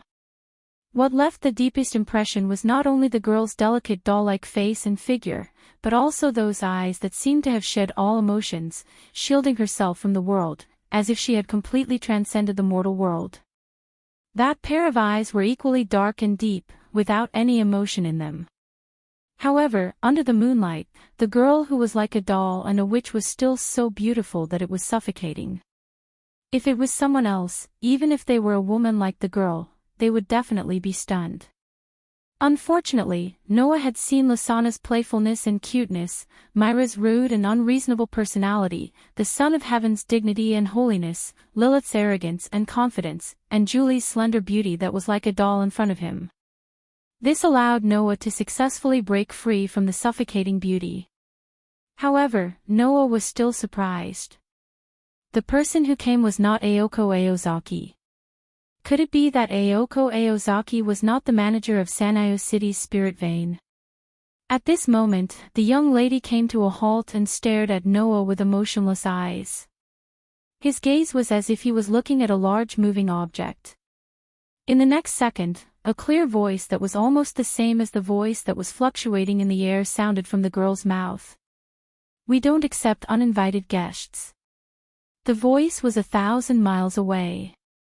It should not only be because the girl saw Noah as an intruder, but also because the girl herself was synonymous with indifference. Noah glanced vaguely at the dark-skinned, delicate girl. He purposely spoke in a hoarse voice, pretending to be a middle-aged man. "So, little girl, you want to use your rights as the master to drive me away?" The dark-skinned girl raised her eyes slightly. After staring at Noah for a while, she spoke in a voice that was so calm that it was strange. "If you want to stay and play." As the words fell, the black clothes on the girl's body moved as if there was no wind, slowly swaying up and down. At this moment, a power that caused the cold flow in the forest and the low temperature in the air to stagnate gushed out from the girl's body, like a burning gas, rising from the girl's body. As if even the moon was trembling, the bright moon in the sky hid in the dark clouds, converging the moonlight, turning the entire forest into a world of darkness. Even so, the girl's dark eyes still flashed in the night, and her slender body rolled with a power that could make gorillas and black bears, who were many times bigger than the girl, flee in panic. That was the magic that belonged to the girl. It was also the girl's warning. "I want to drink a cup of warm black tea before going to sleep." The dark girl closed her eyes and made a final declaration. "In order to have that kind of time, I don't want to play the game for too long. Can you leave by yourself?" Noah narrowed his eyes as he sensed the magic and hostility rising from the pitch-black young lady. In the end, he uttered those words. "I also don't want to play games with a little girl." The dark girl was silent for a moment, and when her voice sounded again, it contained a coldness that could freeze one's heart. "Is that so?" The air suddenly froze.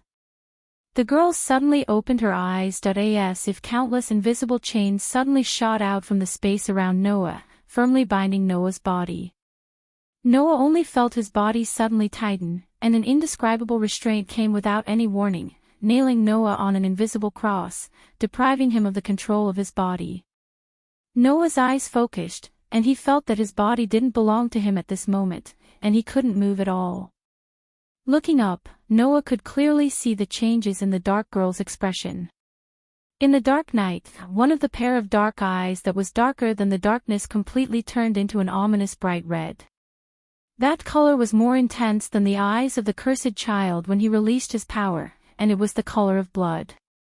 That is. Noah looked straight at the bright red eye. Magic eye. Magic eye. The ability to change the passive function of the eyes to actively affect the outside world, and to project magic through the line of sight, was called the magic eye. In other words, it was the ability to directly turn the eyes into bullets and bullets.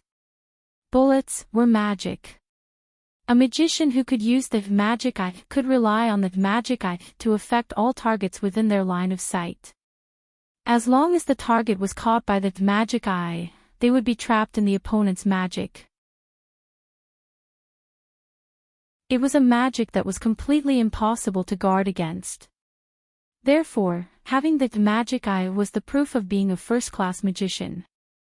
The girl in front of him, who looked younger than Noah, was already top-notch in terms of her ability as a magician. It's really surprising. The dark-skinned young lady with one black and one red eye said these words with an expressionless face. Undoubtedly, even a third-rate magician would not do such a thing to look directly at my eyes after knowing that it was the magic eye. The magic eye was the ability to cast magic on the opponent through the line of sight. Of course, looking directly at the eyes of a magician with the magic eye would not only increase the risk of being caught by the magic eye at any time, but it would also make the power of the magic eye more unrestrained on the opponent, making the power of the magic eye even stronger. Clearly knowing the power of the magic eye, an excellent magician would not directly look at the opponent. However, Noah did so. Therefore, the dark girl should be really surprised, but whether she was surprised by Noah's audacity or surprised by Noah's behavior that was worse than a third-rate magician's, she did not know. So this is the magic eye. Noah used all his strength but was unable to move even a little bit. His entire body, except for his blood and organs, should not be able to move anywhere else. It seems that the dark girl's magic eye was to ensure that the opponent's life was at a minimum, and at the same time to restrain the opponent, making it impossible for the opponent to escape. To deal with the magic eye, the simplest method was to escape the opponent's line of sight. And to break free from the magic eye, there was also the simplest and most violent method. Instantly squander a large amount of magic power that was more powerful than the opponent's magic eye. Noah had nothing. The most magic power. Pang! In an instant, a violent storm of magic power erupted from Noah's body, like a storm, spreading out. The dark girl's pupils shrank, and she immediately retreated. Dong! The magic power turned into a shockwave, blowing away all the leaves and branches around Noah. Pang! As if something had broken, Noah's body emitted a clear cracking sound, and immediately, Noah's body regained its freedom. What a fierce little girl! Noah deliberately said in a hoarse voice, laughing out loud. It is impolite not to reciprocate. After saying this, Noah raised his hand, and the torrential magic power immediately retracted back into Noah's body. Seeing this, the dark girl's expressionless face finally showed a trace of seriousness.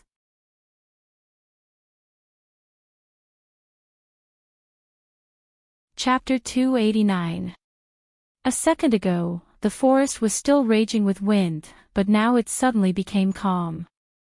However, in the air, an extremely oppressive feeling spread out like a sticky swamp, firmly pressing down on the entire forest. Her sharp battle instincts made the pitch-black girl realize the true terror of her opponent. Therefore, the pitch-black girl had reason to believe. In the next second, it would be her time of death. Looking at the black-clothed person who raised his hand high above his head, emitting a dangerous aura, the pitch-black girl took a light breath, and the hand hidden under the pitch-black shawl moved. Ding-ling! In the midst of a bell-like sound, the pitch-black girl took out a dangling, cat-shaped bell that seemed to be made of glass or gemstones. Ding-ling! Releasing the slender fingers that were holding the cat bell, the pitch-black girl let the glass-like cat bell in her hand fall to the ground. Immediately, the cat bell that fell to the ground seemed to sink into the water. The ground was like a splash of water, and in a series of ripples, it seemed to have fallen into the water and disappeared there. Looking at this scene with his own eyes, Noah frowned in confusion. His superb sensing ability told Noah that the cat bell that seemed to have sunk into water and disappeared on the ground seemed to have some kind of function that couldn't be seen on the surface. Build it up with wood and clay, wood and clay, wood and clay, build it up with wood and clay, my fair lady." At this moment, a light, bell-like song came from the ground, and in a flash, it spread over the entire forest. That song was completely different from the one that accompanied the girl's appearance at the beginning. At the very least, Noah had a creepy feeling as though he was being stared at by an invisible eye at the moment the ballad was played. Without the slightest hesitation, Noah gave up the idea of condensing magic, intending to launch a large-scale crush, and directly raze this place to the ground.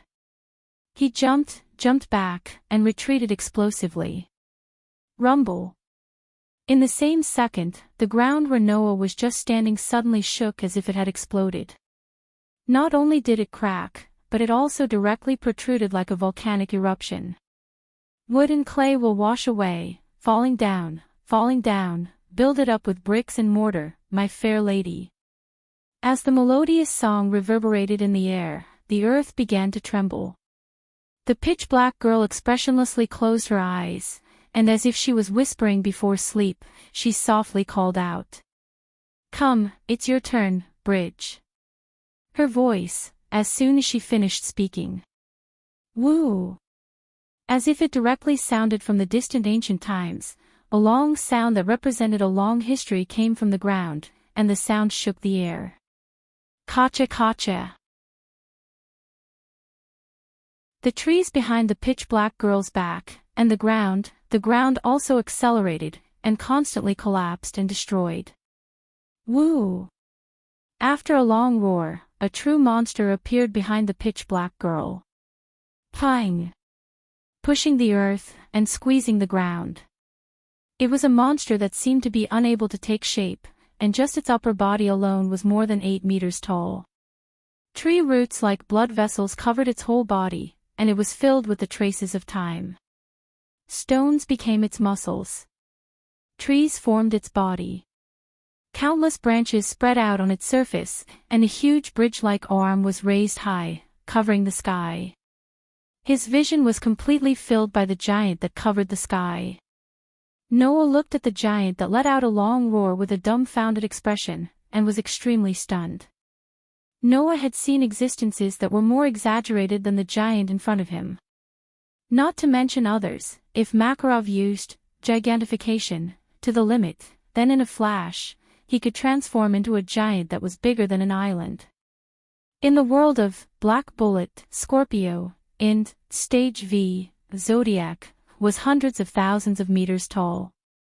Compared to those two, the giant in front of him was like a child.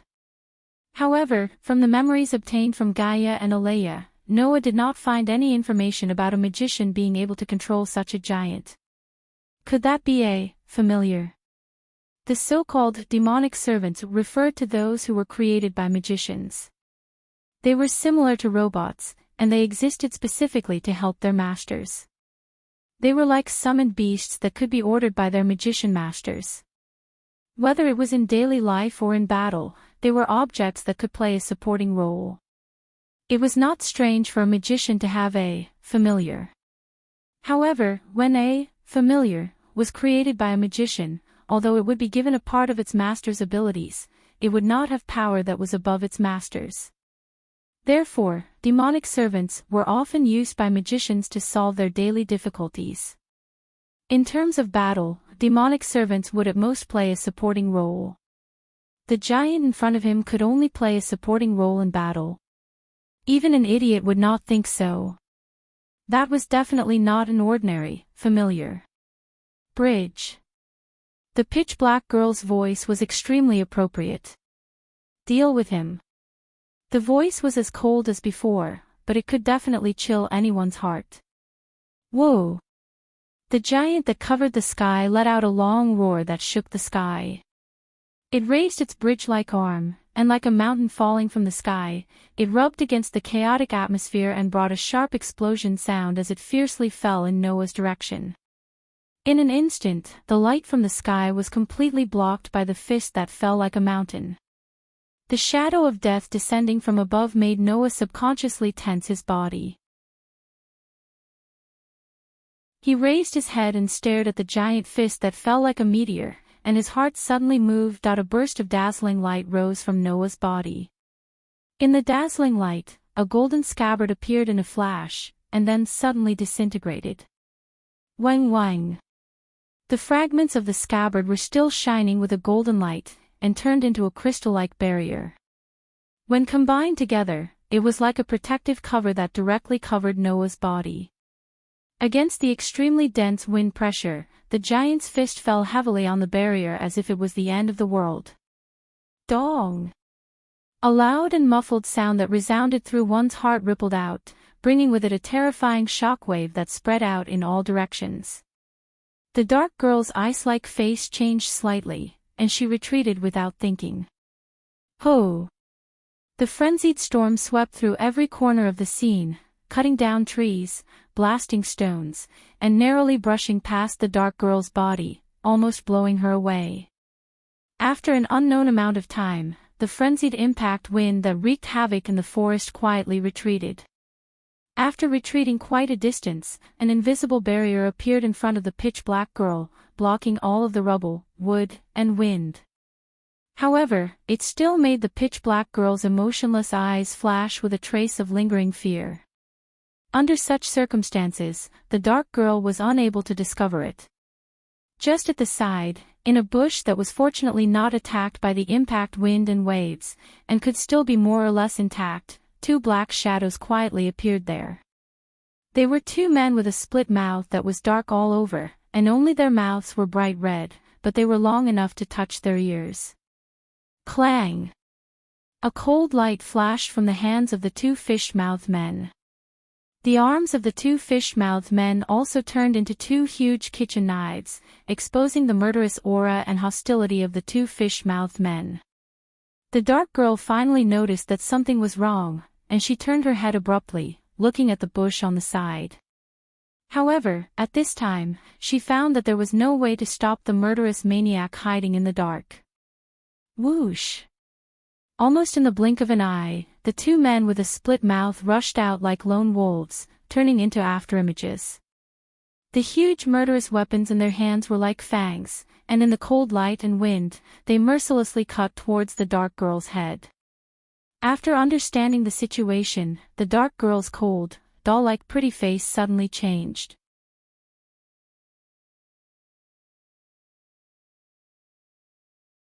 Chapter 290. Clang! A cold light flashed through the air like lightning, cutting toward the defenseless dark-skinned girl. Her dark eyes reflected the image of the sharp kitchen knife that cut through the atmosphere. The dark-skinned girl's doll-like beautiful face suddenly changed, but after a while, she returned to being indifferent and emotionless. It wasn't because the dark-skinned girl found a way to avoid death. The girl just calmly accepted her impending death. Obviously, for the girl, death wasn't worth being afraid of. Was it because the girl was extraordinary and had seen through the world of mortals? Or was it because the girl knew that she would meet such an end sooner or later? This point, no one knew. And the two men who had turned into homicidal maniacs clearly didn't want to be merciful because of this. They held sharp kitchen knives, one on the left and one on the right side of the girl, swung their weapons, and like scissors, cut toward the girl's white and slender neck. Woo! Sensing the crisis of its master, the giant let out a wail. Unfortunately, having a huge body also had its disadvantages. Every move required time, and it was quite clumsy. Therefore, the giant could only let out a wail, and only had time to clumsily twist its body. It was impossible for it to rescue the girl. Of course, the giant couldn't do it, but it didn't mean that others couldn't. Whang! Below the giant's huge fist that was still on the ground, the space suddenly shook, and flashed with little golden light, as if condensing into a vortex of air, crazily converging. Pang! Immediately, a low muffled sound rang. A figure like a bright golden light suddenly flashed, with a long light tail, as if piercing through space, and flashed in front of the dark-skinned girl in an instant. Then, the owner of the figure raised his hand, and a gorgeous scabbard that bloomed with golden light suddenly flashed in front of his palm, turning into pieces of crystal, forming a dreamlike protective shield, and shook like a spring. Ding! The two huge kitchen knives, which were strong enough to cut through rocks, fell on the dreamlike protective shield that rose up with a crisp sound, creating a loud noise. Gotcha! The protective shield formed by the scabbard didn't even have a trace of crack, and the powerful force on the kitchen knives bounced back, causing the two huge sharp kitchen knives to crack at the same time. Clang! A second later, the two giant kitchen knives broke in half and spun like a windmill before disappearing into the forest. Slap! Inside the dreamy protective shield, a hand suddenly reached out and grabbed the face of one of the men with a split mouth. Whing! A dazzling white light instantly rose from the palm of the hand that was holding the man's face, illuminating the whole body of the man. In the white light, the man's body seemed to have been completely cut into cubes, and white marks appeared on his body.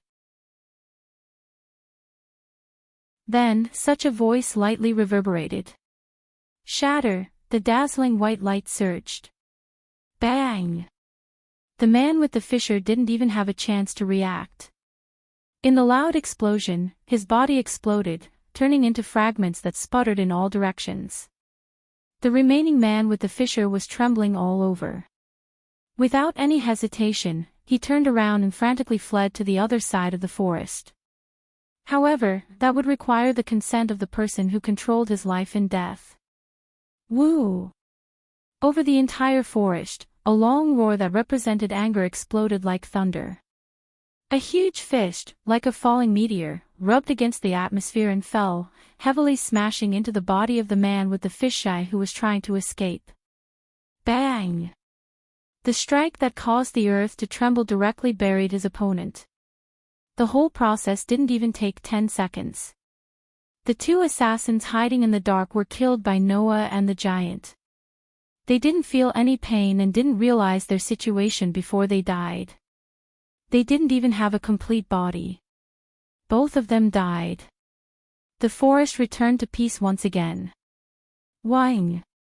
The dreamy protective shield turned back into a scabbard shining with golden light, then turned into a little starlight and returned to Noah's body. Hiss! Noah, who was standing in front of the dark girl, took a deep breath and a painful expression flashed across his face. One of his feet was still twitching, as if it was extremely painful.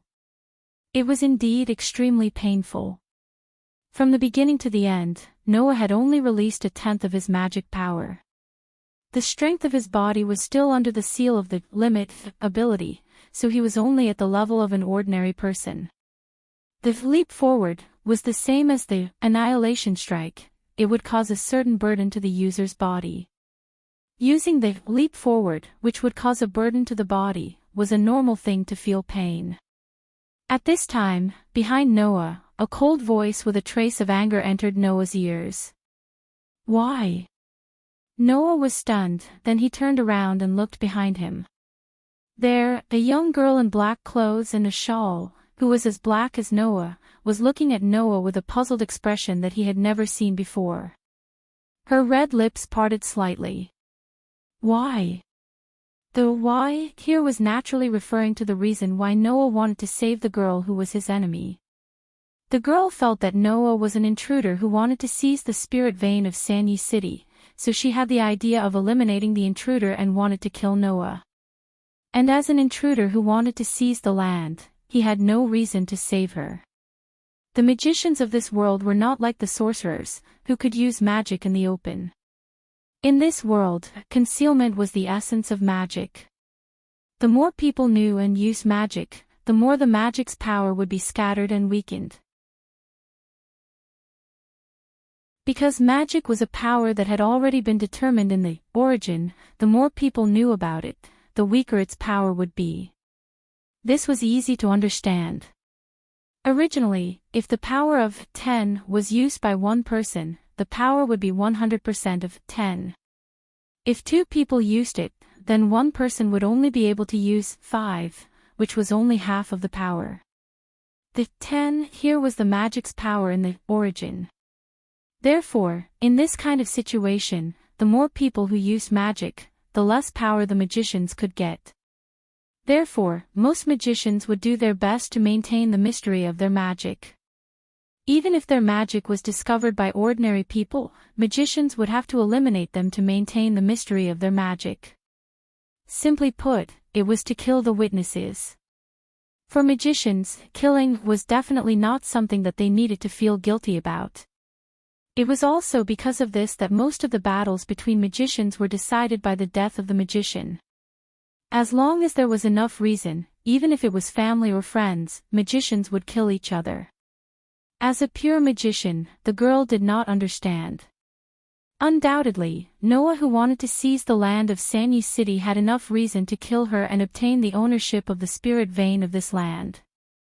Why would he save her now? Perhaps this also hurt the girl's self-esteem as a magician, so the girl's tone, other than the usual indifference, had a rare emotion. Noah of course knew why the girl had such a question. It was because he knew that. Noah snorted. Because I wanted to save you, so I saved you. What is the reason? The eyes hidden under the hat glanced at the girl. Noah did not give the girl a chance to speak and directly said, "Don't use your magician's tricks on me." This sentence made the girl's eyes move slightly. You're not a magician. At least, I don't admit that I'm the ideal magician in your heart. Noah did not realize that his voice had returned to normal. After throwing out this sentence, he faced the girl. Today's game will end here. Say hello to Aoko Aozaki for me. The girl's dark eyes suddenly focused. This performance naturally fell into Noah's eyes, causing a look of, as expected, to appear in Noah's eyes. His figure moved, flashed into the bushes at the side, and disappeared into the shadows of the forest. The girl instinctively wanted to stop Noah, but after realizing that it was meaningless, she closed her mouth and looked at the direction Noah disappeared without saying anything for a long time. Woo! Behind the girl, the giant that covered the sky let out a long roar. Like the fog in winter, it slowly disappeared as if it had never appeared.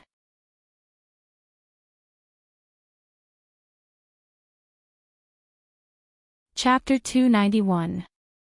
The next morning, after dealing with a group of classmates who were gossiping about Noah defeating a group of seniors yesterday, Noah sat in his seat and yawned.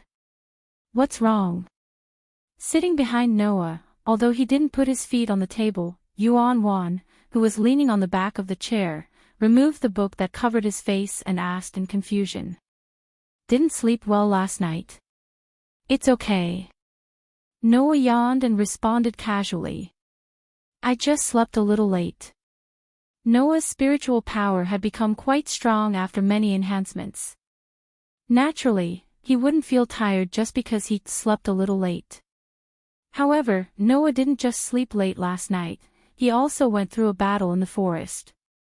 And after a battle last night, he woke up so leisurely and lazy this morning, it was inevitable that people would want to yawn. Slept late. Yuan Wan raised his eyebrows. You can't be. Looking at Yuan Wan's slightly rough eyes with a trace of filth, Noah didn't even need to think with his knees to know what this young master was thinking. He immediately rolled his eyes. Do you think I'm as playful as you? I just wasted a lot of time because I went out to work. What do you mean by a playboy? I've never tried that kind of thing before, okay? Itamura yelled at Noah like he was cursing him. Also, you actually have a job. Of course I have to work.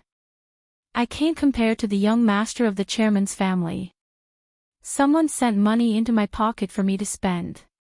Noah waved his hand.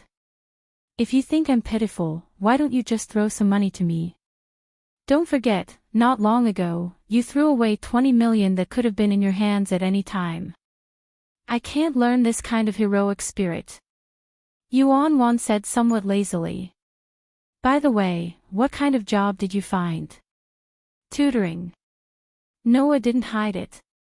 Teaching the children in the family and playing the piano. You can play the piano. Itamura looked at Noah in a daze. You're a top student, you can beat my old man in chess, and now you can play the piano. Just tell me what else you know. What else can you do? Noah continued to yawn. Does being proficient in all the languages in the world count? Yuan almost spat out a mouthful of saliva. He couldn't help but abruptly stand up and cry out in disbelief. You're proficient in all the languages of the world. With just one sentence, the noisy classroom immediately quietened down. Just as Noah felt that something was wrong, a commotion erupted in the classroom. Proficient in all the languages of the world. Who? Who? Noah. Really? Hey, you're not trying to show off just to pick up girls, are you? Tell me about it. Let's hear it. The boys and girls in the class immediately squeezed Yuan out and surrounded Noah.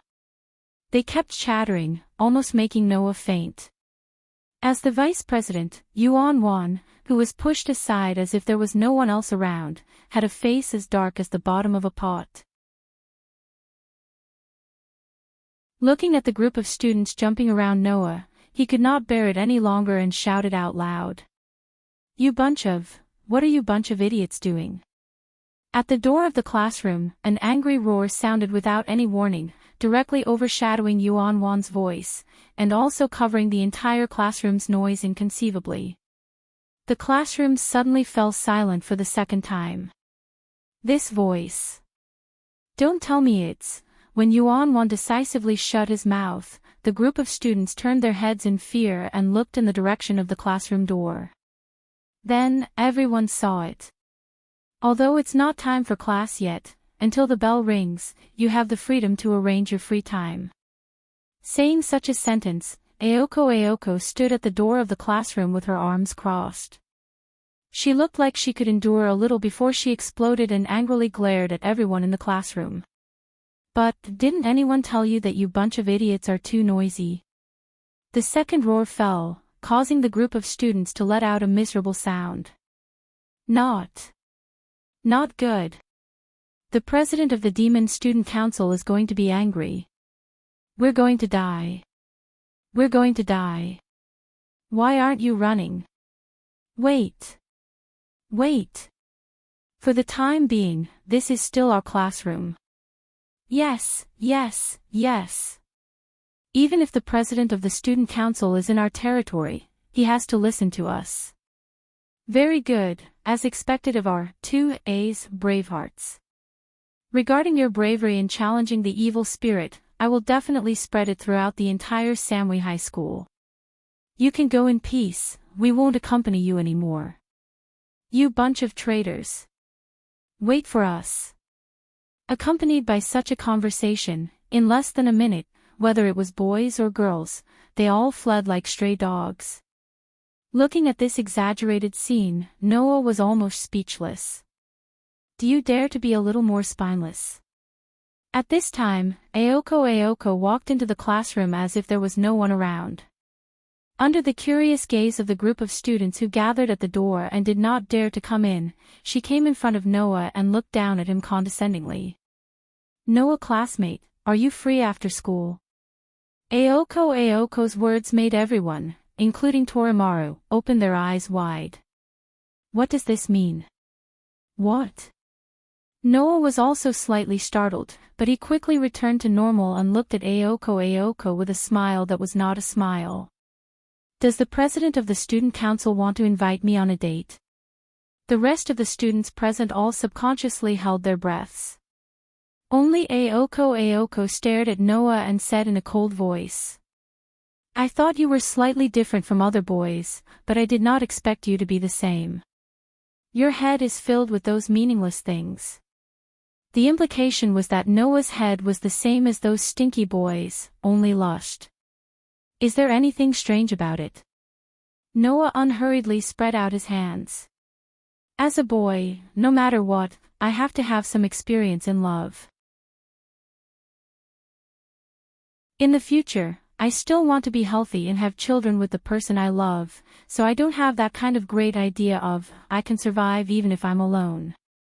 The implication was that Ayoko, who does not need to be in love, will definitely not be able to get married in the future.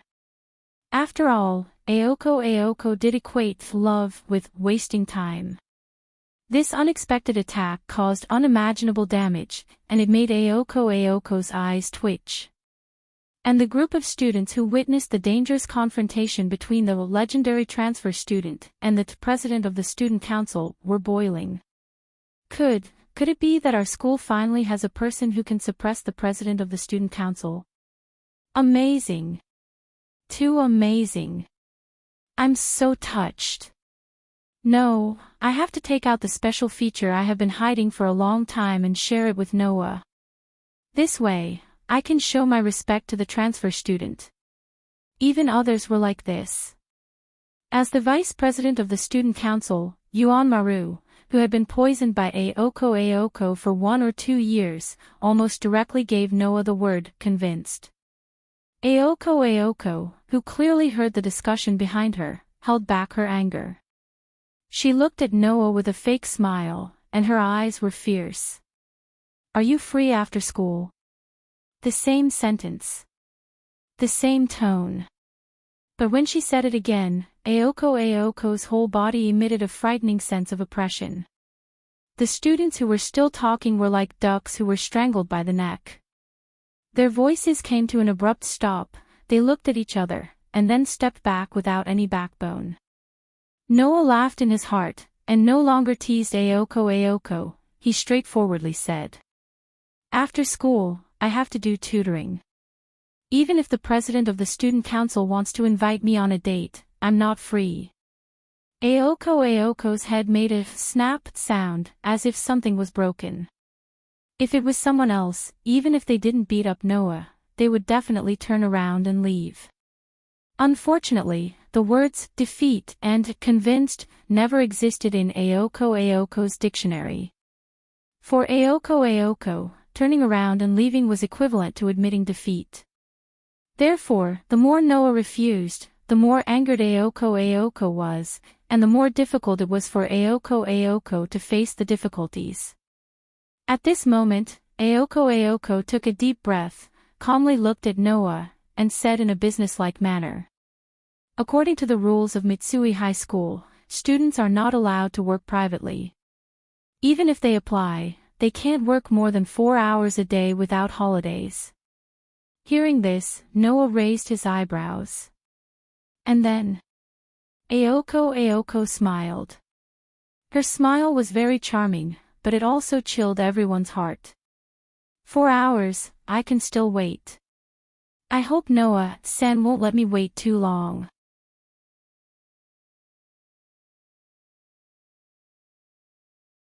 Chapter 292. No matter which world it was, the sun rises from the east, and the sun sets in the west were eternal themes. The sun gradually set behind the mountains in the west and slowly turned red. The color of the clouds in the sky also turned bright red bit by bit. Dusk had arrived. Although the advancement of urbanization had already begun in Mayo City, 10 years was clearly not enough to turn Mayo City into a truly modern city filled with tall buildings. The setting sun shone on the still developing city, shining on the gradually disappearing scenes of the pastoral landscape, making the philosophical saying that the things that have passed away will never come back again truly show the cruel reality in front of people's eyes. Under the guidance of Aoko, Noah arrived at the White Dog Mound in Mayo City. It was an area where ramps wound down from hills that were much higher than the ground.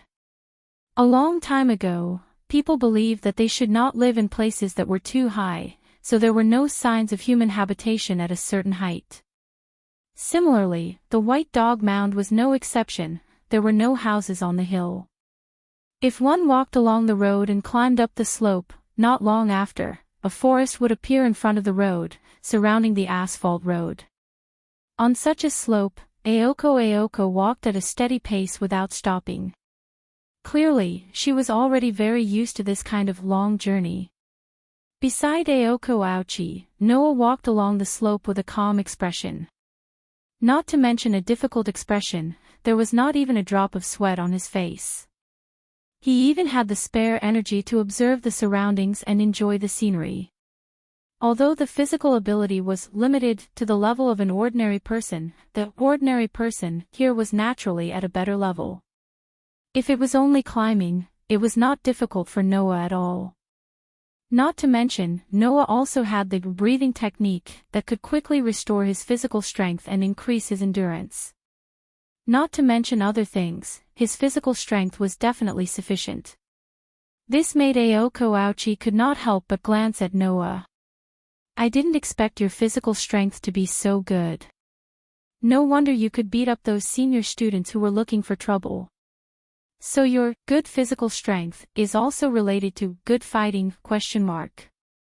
Noah did not turn his head and replied to Ayako Ouchi. Besides, isn't your stamina pretty good too? I'm just used to it. Aoko's tone was quite casual, as if she was just brushing him off, but it was hard to get angry. Since you have such a good body, I'm even more relieved. Noah became suspicious. Rest assured. Ayako glanced at the confused Noah and smiled. You'll be glad that you have good stamina later. After saying that, Ayako turned her head away and stopped talking. She didn't want to talk to Noah anymore. She just continued to climb up the steep slope. Noah shook his head and followed. The ramp was indeed quite long. Even if they were to run, it would take about 20 minutes to reach the halfway point. Noah and Ayako Aozaki walked up the ramp at a steady pace. When the sky turned even redder, they arrived at their destination. Ayako brought Noah to an extremely old iron fence that was surrounded by walls and vines. Ayako extended her hand and pushed it open. Noah was not surprised to see that Ayako had stopped in front of Ayako. Noah could see it. Behind the iron fence, there was a grassland covered with weeds in what was supposed to be a courtyard. There were trees planted in the courtyard, but those trees were not green willows. Instead, they were old trees that seemed to have withered. The surroundings were gloomy, and there was even fog in the courtyard. It was like a haunted house, which made people feel numb. What made people feel even more numb was that between the gaps of the trees in the courtyard, there was a path that extended forward until it reached the front of a manor house. It was a manor house that looked quite luxurious but exuded an ancient aura. Its scale was comparable to an average villa. There was a manor house in such a creepy place. It was believed that if people who did not know about it came here, they would definitely think it was a haunted house and leave screaming. Although Noah would not scream and leave, he still felt very strange that Ayako had brought him here. Where is this? Originally, Noah did not expect Ayako to give a reliable answer. However, when Ayako answered, Noah realized that the answer was surprisingly reliable, and it could make everyone speechless. Ayako Aozaki only said 2 words. My home. Your home. Noah looked at Ayako with a different expression. It was as if he was looking at a mentally ill person. Although I know that you are used to acting alone, I didn't expect you to have such a unique taste. I won't comment. Although he said that, Noah's eyes were fixed on the manor house. As mentioned before, there were 2 large barriers in Sanyo City.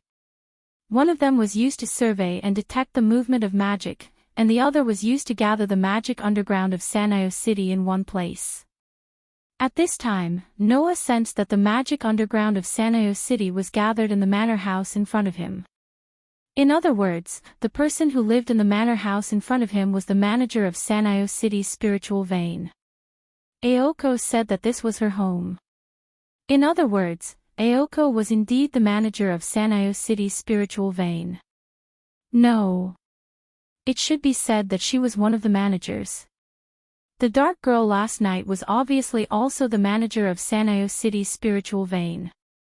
It was very likely that she shared the spiritual vein of Sanyo City with Ayako and lived here together. Noah could not help but mutter to himself. The girl who controlled the overly powerful tamed demon couldn't be here, right? Why did Ayako bring him here? Did she discover his identity and want to bring him in to encircle him? As these thoughts flashed through his mind, Noah was extremely stunned when Ayoko revealed her real purpose. Okay. Standing in front of the manor house's main entrance, Ayoko pointed at the weeds in the courtyard and gave an order as if it was a matter of course. Pull out all the weeds here. What did you just say? Even Noah could not help but ask again. I didn't hear it very clearly. Say it again. I said, pull out all the weeds here. Ayoko brushed her long hair. Her words and actions were very natural, as if she was saying, it's time to eat. She did not realize how difficult her words were. Noah fixed his gaze on Ayoko.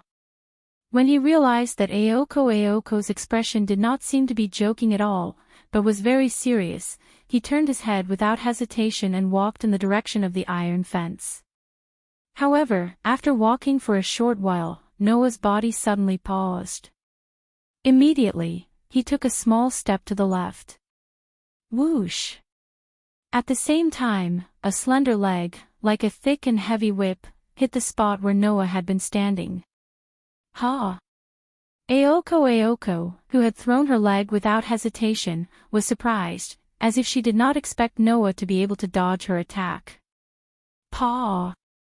While Ayoko was still in a daze, Noah suddenly extended his hand and grabbed Ayoko's ankle. Then, with a forceful pull, Noah pulled Ayoko's ankle in his direction. Ayoko suddenly lost her balance and fell forward. Just as she was about to stabilize herself, she found that there was a leg in front of her only leg that was standing on the ground, tripping her slightly. Ayoko, whose legs were suspended in the air, could not stabilize herself this time. She cried out in alarm and fell to the ground with a bang. She was in so much pain that she gritted her teeth. Alas! Noah, who was standing still, looked down at Ayoko, who had fallen to the ground, and sighed heavily. Although I have long known that the student union president of Matama High School is a very domineering person, I didn't expect him to be even more domineering than I imagined. Not only did he inexplicably ask people to pull out weeds, but he also kicked people casually. I say, President Ouchie, did you deliberately bring me here because you don't like me? Like those seniors, you want to show your power to the transfer students, right? What did you say? Ayoko, who was grimacing in pain from the fall, was furious. She jumped up from the ground, made a gesture of kicking, and shouted out loud. I would never do such a thing. Undoubtedly, Ayoko mercilessly threw out her leg again, bringing with it a fierce wind, in the direction of Noah. Seeing this, Noah shrugged, but there was a look of interest in his eyes.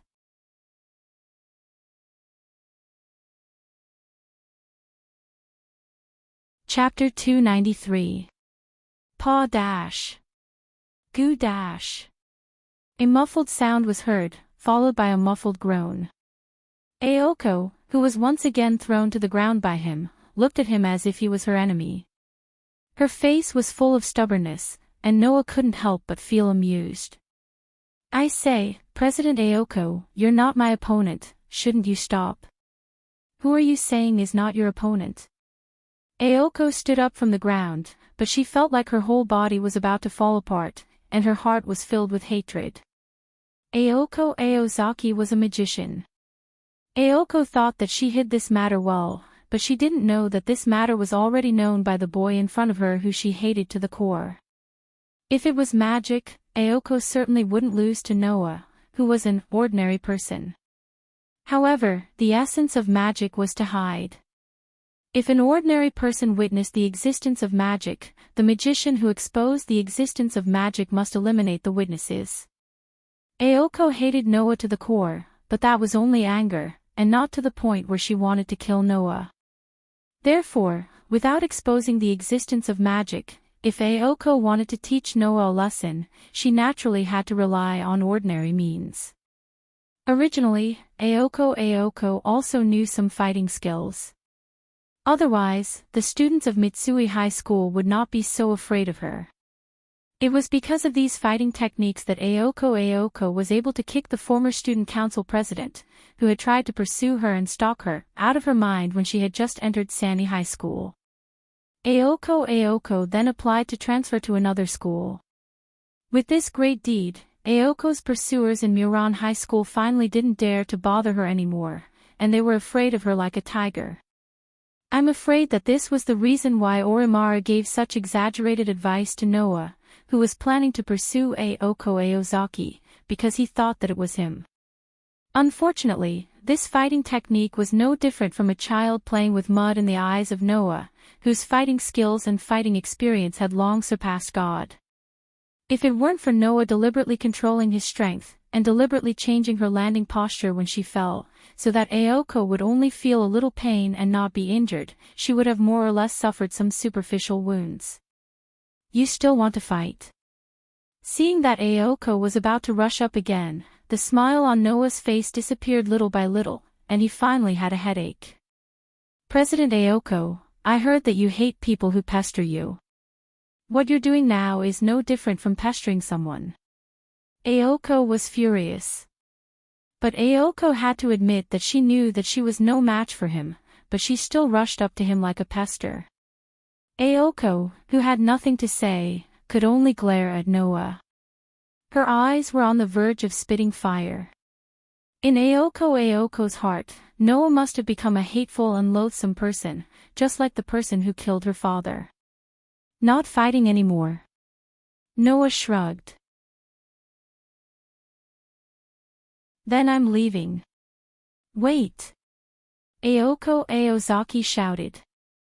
Pull out all the weeds before you leave. As soon as these words came out, Noah looked at Aoko as if he was looking at a crazy person. Are you sure you're serious?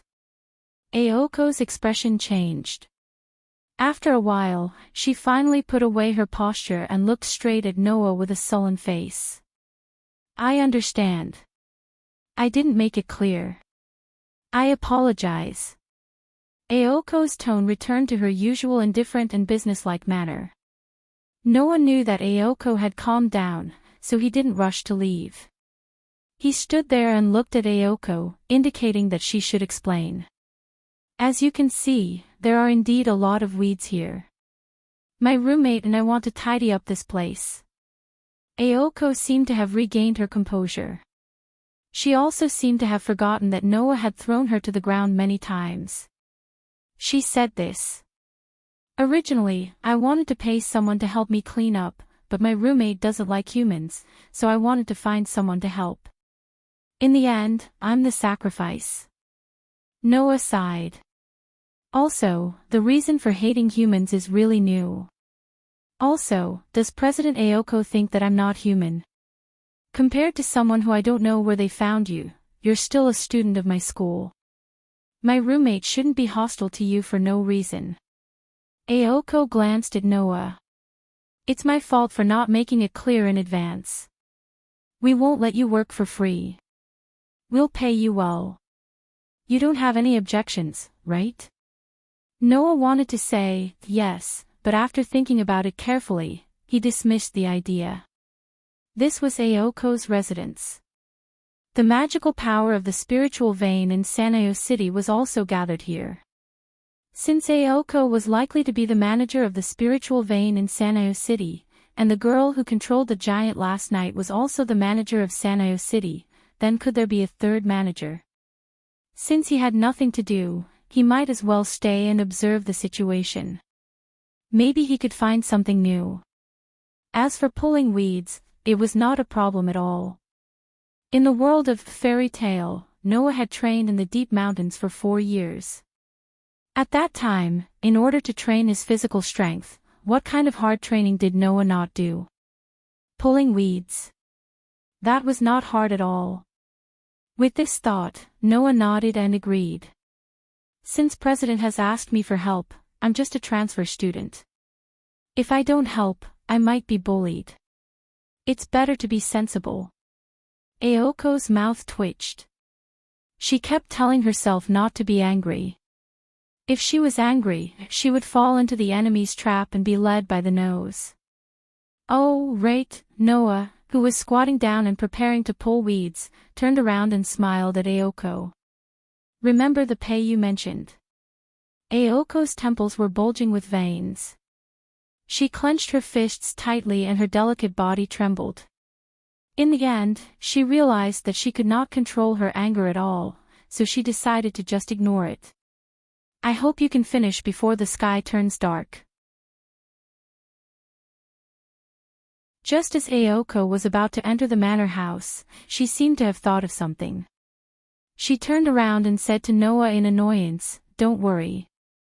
Also, no matter what, don't come into the mansion. Not even one step, if you still care about your life." Aoko left behind these words that were either a threat or a threat. She angrily entered the mansion and slammed the door. Noah, who had been watching Aoko enter the mansion, couldn't help but laugh. Noah's personality had always been to be in control. If others wanted to be domineering, Noah would be even more domineering. Therefore, when facing Aoko, who was also domineering, Noah couldn't help but want to tease her and suppress her. This naturally made Aoko, who was also domineering, hate Noah to the core. However, Noah didn't hate Aoko. After all, no matter how angry or domineering she was, Aoko had a good heart. Otherwise, after being bullied by Noah, Aoko wouldn't have remembered to warn Noah not to enter the mansion. The people living in the mansion were magicians. It wouldn't be strange to be killed if one broke into a magician's territory. Aoko still remembered to warn Noah. Wasn't this enough to prove that Aoko had a good heart? Seeing that you're thinking about me, I'll go easy on you next time. Noah laughed and shook his head. He rolled up the sleeves of his uniform. Before he started to pull out the weeds in the courtyard, he raised his eyes and looked at the sky. The corner of his mouth curved into a mischievous smile. Clap, clap, clap, clap. In the sky above the mansion, a flock of gray starlings flapped their wings and hovered above the mansion. They stayed on the roof for a while, then flew up again. They hovered above the mansion and didn't leave the range of the mansion. This flock of gray starlings was the flock of magical birds that came to the forest when Noah first came to this world and touched the barrier of Sanio City. They weren't ordinary birds, but familiars. This flock of gray starlings was probably the manager of Sanio City's spirit vein, Aoko, or perhaps the girl who controlled the giant used to investigate. That meant that even if it seemed like Noah was the only one left, one of the magicians in the mansion was also monitoring Noah. Things are getting more and more interesting.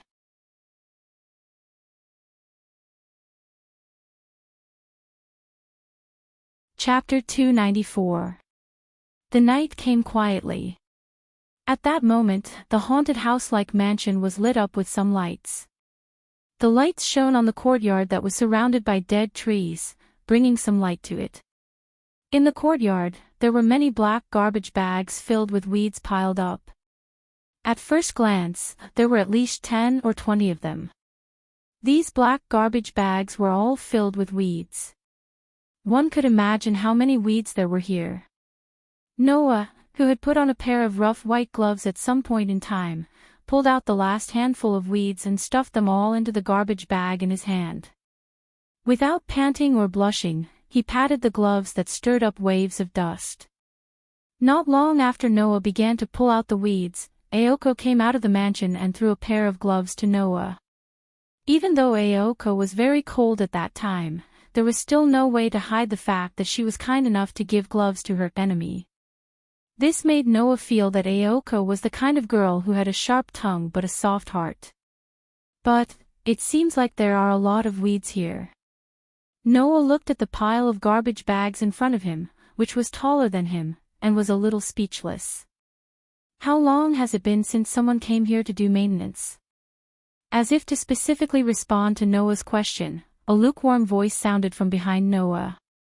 Yeah, I also want to know how long it has been since someone came here to do maintenance. Accompanied by such a voice, the sound of footsteps began to approach Noah. And there were 2 of them. Noah's face was not surprised. Obviously, he had already noticed that someone was approaching him from behind. He immediately turned around and looked behind him. What appeared in front of Noah were two equally breathtakingly beautiful girls. The one walking in front was naturally Aoko's unique posture was unique. Aoko changed out of her uniform into casual clothes, and her full appearance was exposed to Noah. She was wearing a white cashmere sweater and a black pleated skirt. Her high socks and snow boots were the first to enter Noah's field of vision, as if she was deliberately showing off her presence. In addition, Aoko Aozaki was holding a down jacket in her hand, which was also white. Aoko did have the capital to attract a large group of suitors. Aoko already had a beautiful face and a good figure. Coupled with her straightforward personality, if she wasn't so violent, her suitors would have filled up the entire slope of the White Dog Catacombs. However, Noah turned his attention to the other young lady behind Aoko and stared at her gentle footsteps as she approached slowly.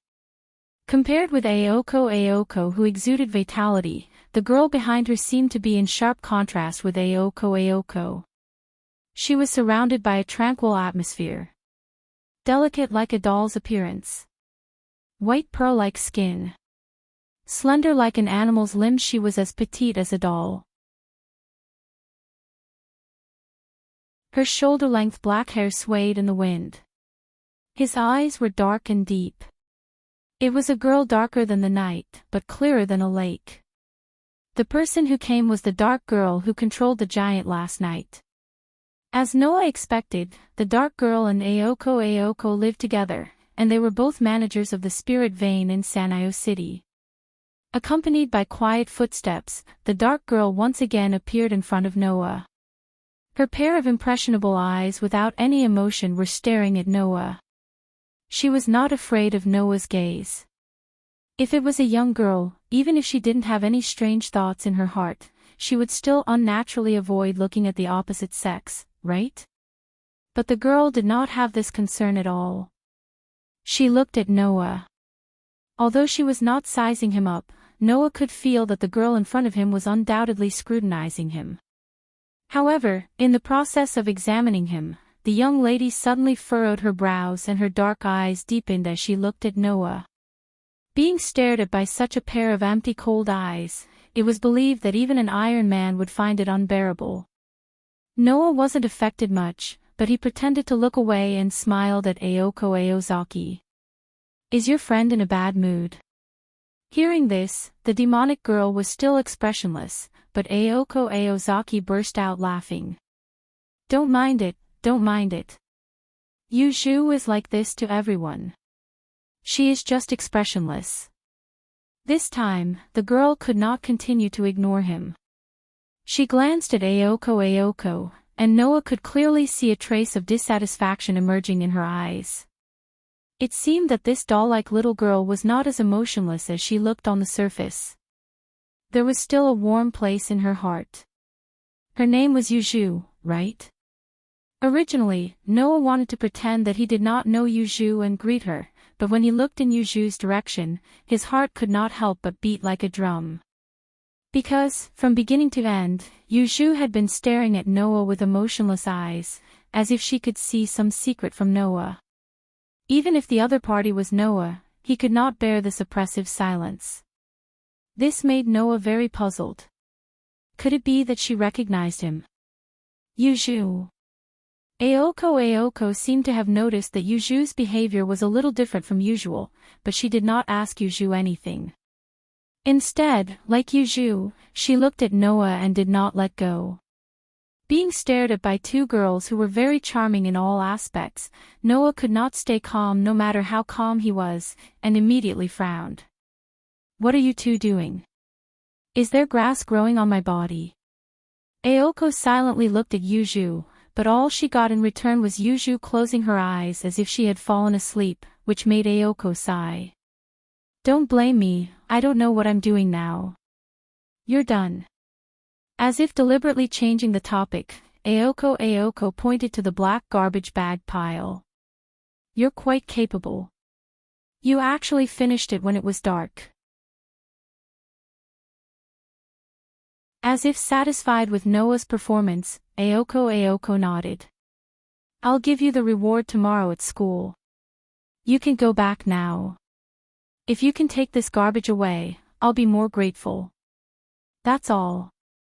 After saying this, Ayoko walked out of the room, minding her own business. On the side, Yuju opened her eyes and stared at Noah for a while, then followed behind Ayoko and left the courtyard. Looking at Ayoko and Yuju pushing open the iron fence and leaving without hesitation, Noah looked up thoughtfully. Paw paw paw paw. As expected, the gray birds flapped their wings and hovered in the sky. As long as Noah took one step closer to the mansion, these familiars would report the situation here to Ayoko and Yuju, right? Obviously, although Ayoko and Yuju left, they didn't really feel at ease leaving Noah alone in their residence. However, it was already so late. Where were the two managers of Mayo City going? With this thought in mind, Noah also took off the gloves in his hand, casually threw them on the garbage bag pile, and walked out as if nothing had happened. There was no light on the ramp at night, making people afraid that some monsters would suddenly jump out from the forest next to them. What's wrong today? Walking on this slope that she had walked countless times, Ayoko frowned and asked Yuju who was beside her. Paying so much attention to those annoying humans. That doesn't seem like something you would do. I often do this when you're not here. Yuju didn't know if it was out of spite, or if it was really the case, but the expressionless Yuju responded softly. That person is your classmate. What? Ayoko's expression became slightly serious. Is there a problem? Yuju was still pondering, and after a while, she shook her head. Nothing, just a little bit concerned. You actually care about someone you just met for the first time. Ayoko was really surprised. Ayoko was the only one who knew how cold her roommate was. At least, compared to Yuju, Ayoko felt that she was more humane.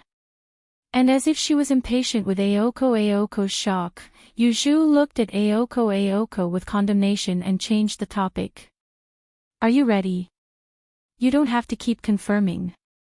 Since I said I'm ready, then I'm ready. Ayoko's expression became serious, but immediately changed into stubbornness. I'll kill him.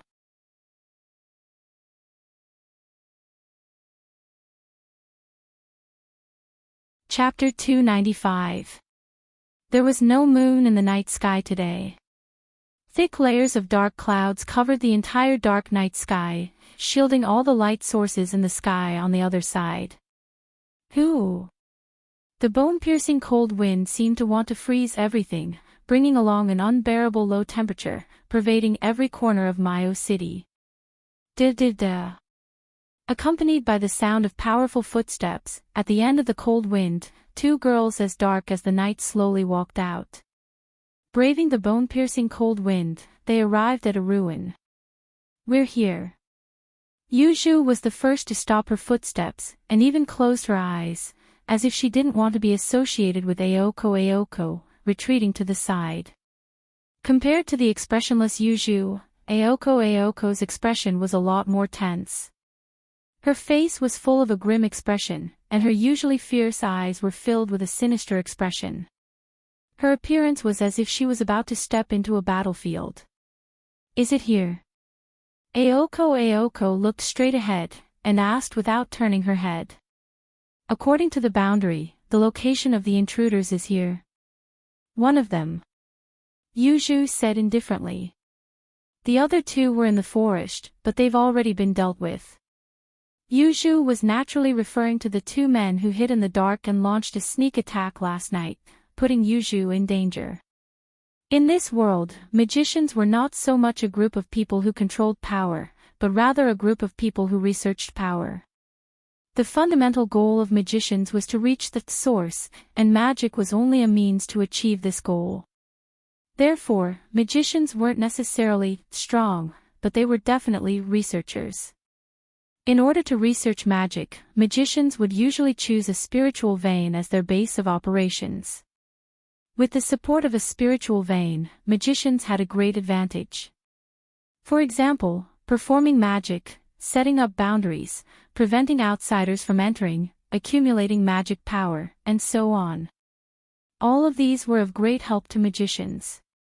In addition, magicians spent more than half of their life on research, and some of the topics related to magic couldn't be separated from the support of magic power. In the case of limited magic power, the progress of research would be greatly limited.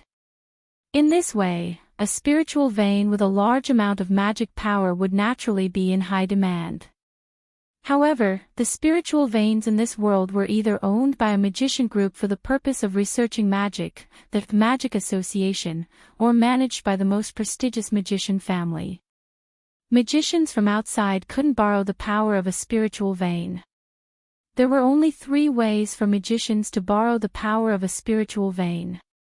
1. Apply to the Magic Association for the right to use the spiritual vein. 2. Reach an agreement with the magician family managing the spiritual vein to borrow the power of the spiritual vein. 3. Rob the spiritual vein.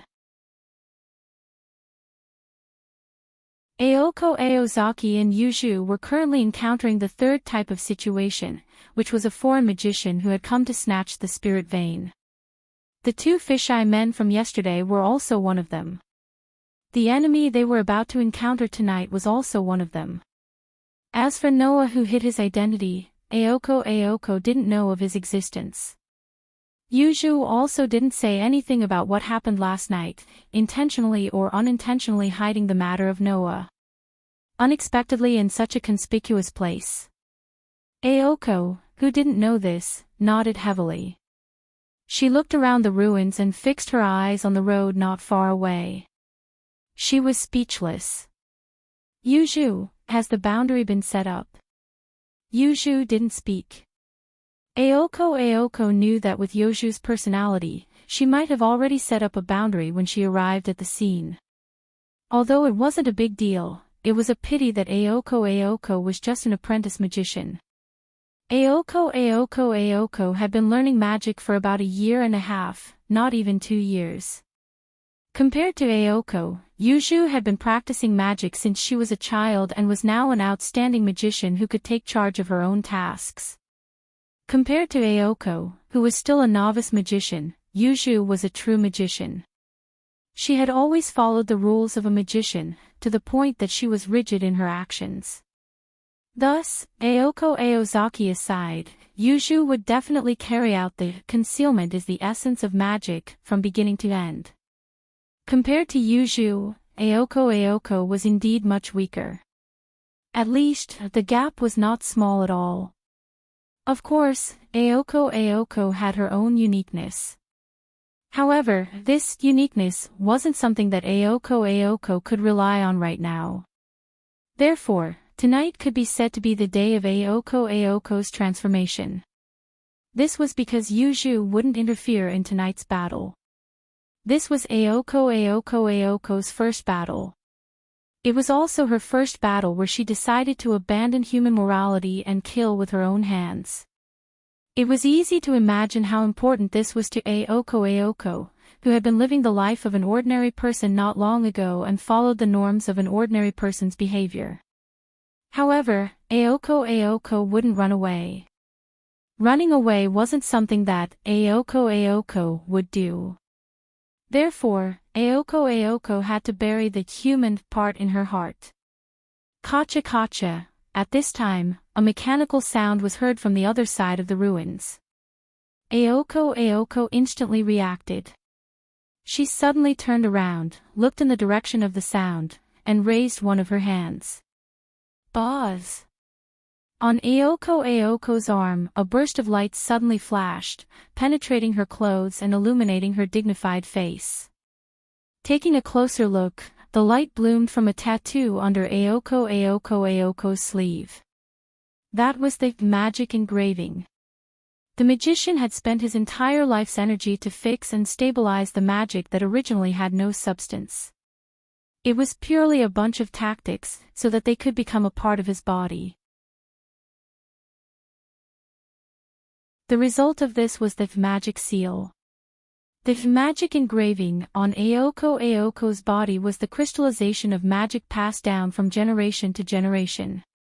With it, even if Aoko was just an apprentice magician, she could instantly use fixed magic like those outstanding magicians. However, just when Aoko decided to activate the magic engraving to kill the intruder, on the side, Yuju suddenly raised her head, her dark eyes staring at the pile of stones in front of her. Yuju. Aoko was slightly startled. When she was about to ask, an unforeseen event happened. Bang! In the pile of stones, a heavy muffled sound directly hit Aoko's and Yuju's heart, and suddenly exploded. Whoosh!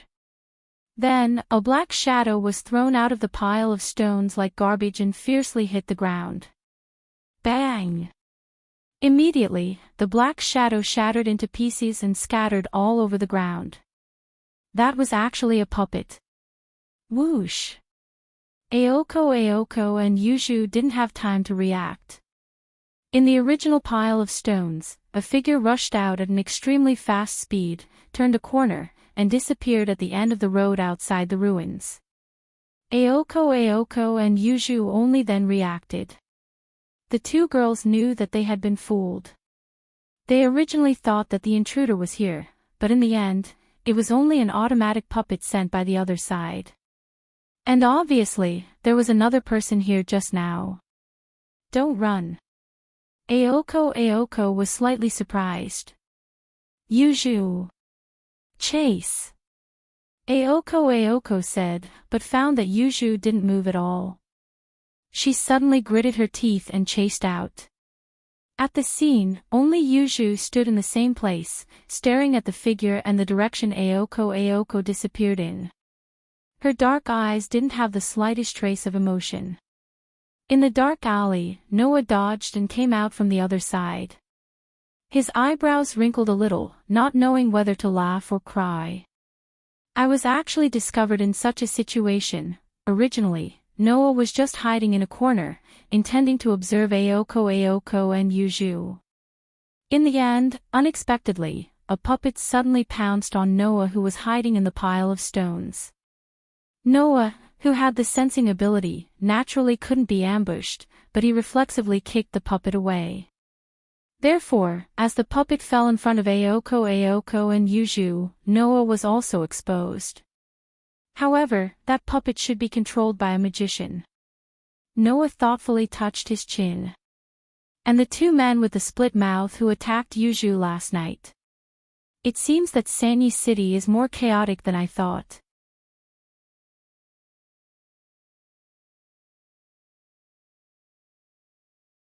Chapter 296. Ha. Ha. Ha. Ha. Aoko, who had exhausted a lot of stamina from running, couldn't help but gasp for air. She tugged at the collar of her down jacket and scanned her surroundings. Where did he go? Why didn't the barrier react? Although Aoko didn't know what exactly happened, she could guess it with a little bit of effort. Just now, there must have been a third person hiding in the dark. For some reason, he got rid of the automaton and then turned to run. Needless to say, there must be a magician controlling the automaton, and that magician was the person Aoko and Yuju were going to deal with tonight. But now, it was one thing for the owner of the doll to not appear. At most, it would mean that the owner had sent the doll out to fool Aoko and Yuju. But what was up with this other person who had mysteriously jumped out of nowhere? The barrier didn't react, right? In other words, there was no magic on the other party. Could it be that the person who got rid of the automaton was an ordinary person? Aoko, who had such a thought in her mind, felt her heart turn cold. Aoko wasn't surprised that an ordinary person got rid of an automaton controlled by a magician. After all, automatons were similar to familiars. They both served their masters and were objects of their masters. However, there were strong and weak familiars. The strong ones, like the giant controlled by Yuju, where at least 80 to 90% of magicians couldn't do anything to it. The weak ones, like the gray starling, were only used for detection, but their strength was not much stronger than ordinary birds. If they were caught, they could be crushed in minutes. It was the same for automatons. It wasn't strange that an ordinary person could get rid of them. It was because of this that Noah, who didn't release his power, was able to send it flying with a kick and let it smash into pieces without much effort. Damn it! Aoko clenched her fists and stood up in anger. It better not be an ordinary person. Aoko had never killed anyone before. Tonight, she was determined to kill the intruder, but who would have thought that such an episode would happen? If the person he was killing was magician, it would be fine. After all, both sides were gambling with their lives. But to kill ordinary people in order to hide the existence of magic, that would be harming the innocent. Aoko Aozaki was not a person with a strong sense of justice. But at the same time, Aoko Aozaki wasn't someone who would disregard human lives. No matter what, Aoko Aozaki was just an ordinary human 2 years ago. Therefore, Aoko's first reaction was to resist such a method. It better not be an ordinary person. Aoko could only pray. Noah, who was hiding in a nearby alley, saw Aoko's anxious appearance and a smile flashed across his eyes. Just as he was about to hide in the dark, he suddenly stopped. Hoo-hoo.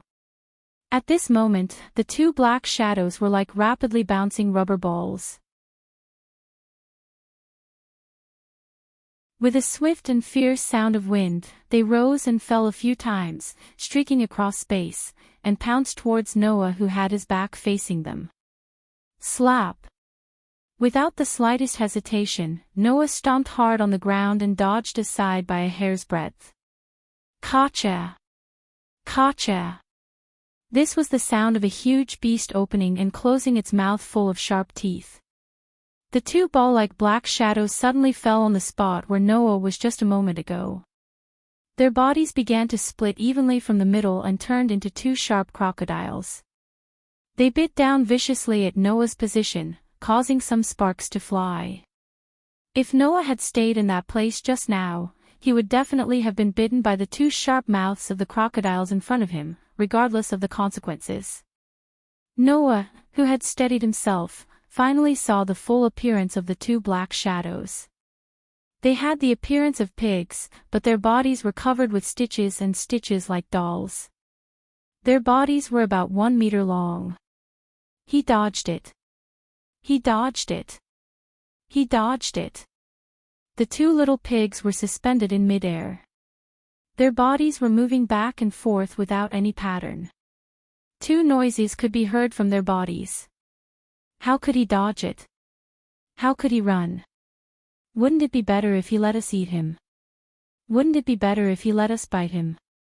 Master is going to scold us for being useless again. It's all your fault. It's all your fault. Noises that were comparable to noises kept coming out from the two little pigs who were talking to themselves, which surprised Noah a little. Are these also familiars? Just as the voice fell, a burst of chaotic footsteps came from afar, making Noah's heart feel bad. He quickly wanted to leave. Don't go. Don't go. Don't go. Don't go. The two noisy piglets jumped down from the air and blocked Noah's path, making Noah helplessly stop. The sound of footsteps came to an abrupt end. You. Aoko, who was standing at the entrance of the alley, looked at Noah who was blocked by the two piglets. Her pale eyes first flashed with a touch of astonishment, followed by disbelief, and finally turned into coldness and awareness. She looked straight at Noah, her pretty face congealed, and her voice was emotionless. I didn't expect it to be you, Noah-san, your luck is really bad. Noah, who had seen Aoko adjust her emotions in a short time, felt admiration and helplessness in his heart. In the end, was he still exposed? Of course, for Noah, it was best if he could not expose his identity. Even if he did, it was not a big deal. Therefore, Noah relaxed his body and very casually greeted Ayoko. "Hello, President." It was as if he had met an acquaintance by chance on the road, extremely natural. This infuriated Ayoko Aozaki. "Yes, I am very good, very good." Aoko's expression gradually became cold. "But, unfortunately, Noah-san, you are not very good." "You are wrong, President." Noah shrugged. "I will be very good, even if someone is not good, it is not destined to be me." While saying this, Noah tilted his head and looked behind Ayoko. Could it be that Miss Yuju also wants me to be bad? Under Noah's gaze, Yuju, whose whole body was wrapped in pitch-black clothes, slowly walked over. Her pair of dark eyes were as empty as before, and she was firmly silent, not saying a word. Coming. We are going to be scolded. We are going to be scolded." The little piglets, who were like rubber balls, immediately did a somersault in the air and bounced back to Yuju's side. They floated to the left and right of Yuju's body, twisting their fat bodies restlessly. "You can't blame us. You can't scold us. It's not that we are useless. It's not that we are not good. It's just that the human is too cunning." Yuju seemed to have grown impatient with the two little pigs squawking beside her ears. She closed her eyes, and the two little pigs' voices immediately followed her body. Like mist, they disappeared without any warning. Then, Yuju reopened her eyes and looked at Noah. "You are the person from last night." Hearing Yuju's words, Ayoko was stunned for a moment. Then, she reacted and looked at Noah with a sinister expression. "You are also a magician." Hearing this, Noah raised his eyebrows and smiled. Bang! As if a dam that had been blocked for a long time was opened in an instant, the stormy waves of magic turned into a torrential airflow, bursting out from Noah's body. The surging magic airflow turned into a gust of wind. The gust of wind turned into a storm. The storm turned into a substantial impact, suddenly attacking in all directions, stirring up a thick cloud of dust, spreading like thunder. Ayoko and Yuju, one was shocked, the other was shocked. They both raised their hands and blocked in front of themselves. The way they looked at Noah had changed. Is this magic? Impossible, right? Can a human have such a degree of magic? While the black-clothed Yuju was shocked, she finally confirmed the identity of the other party. This magic aura, Yuju could not be wrong. It was exactly the same as the person who had a short confrontation with Yuju last night and saved her life. Ayoko bit her lips and stared at Noah. With such a strong magic, how did he manage to deceive the detection of the barrier?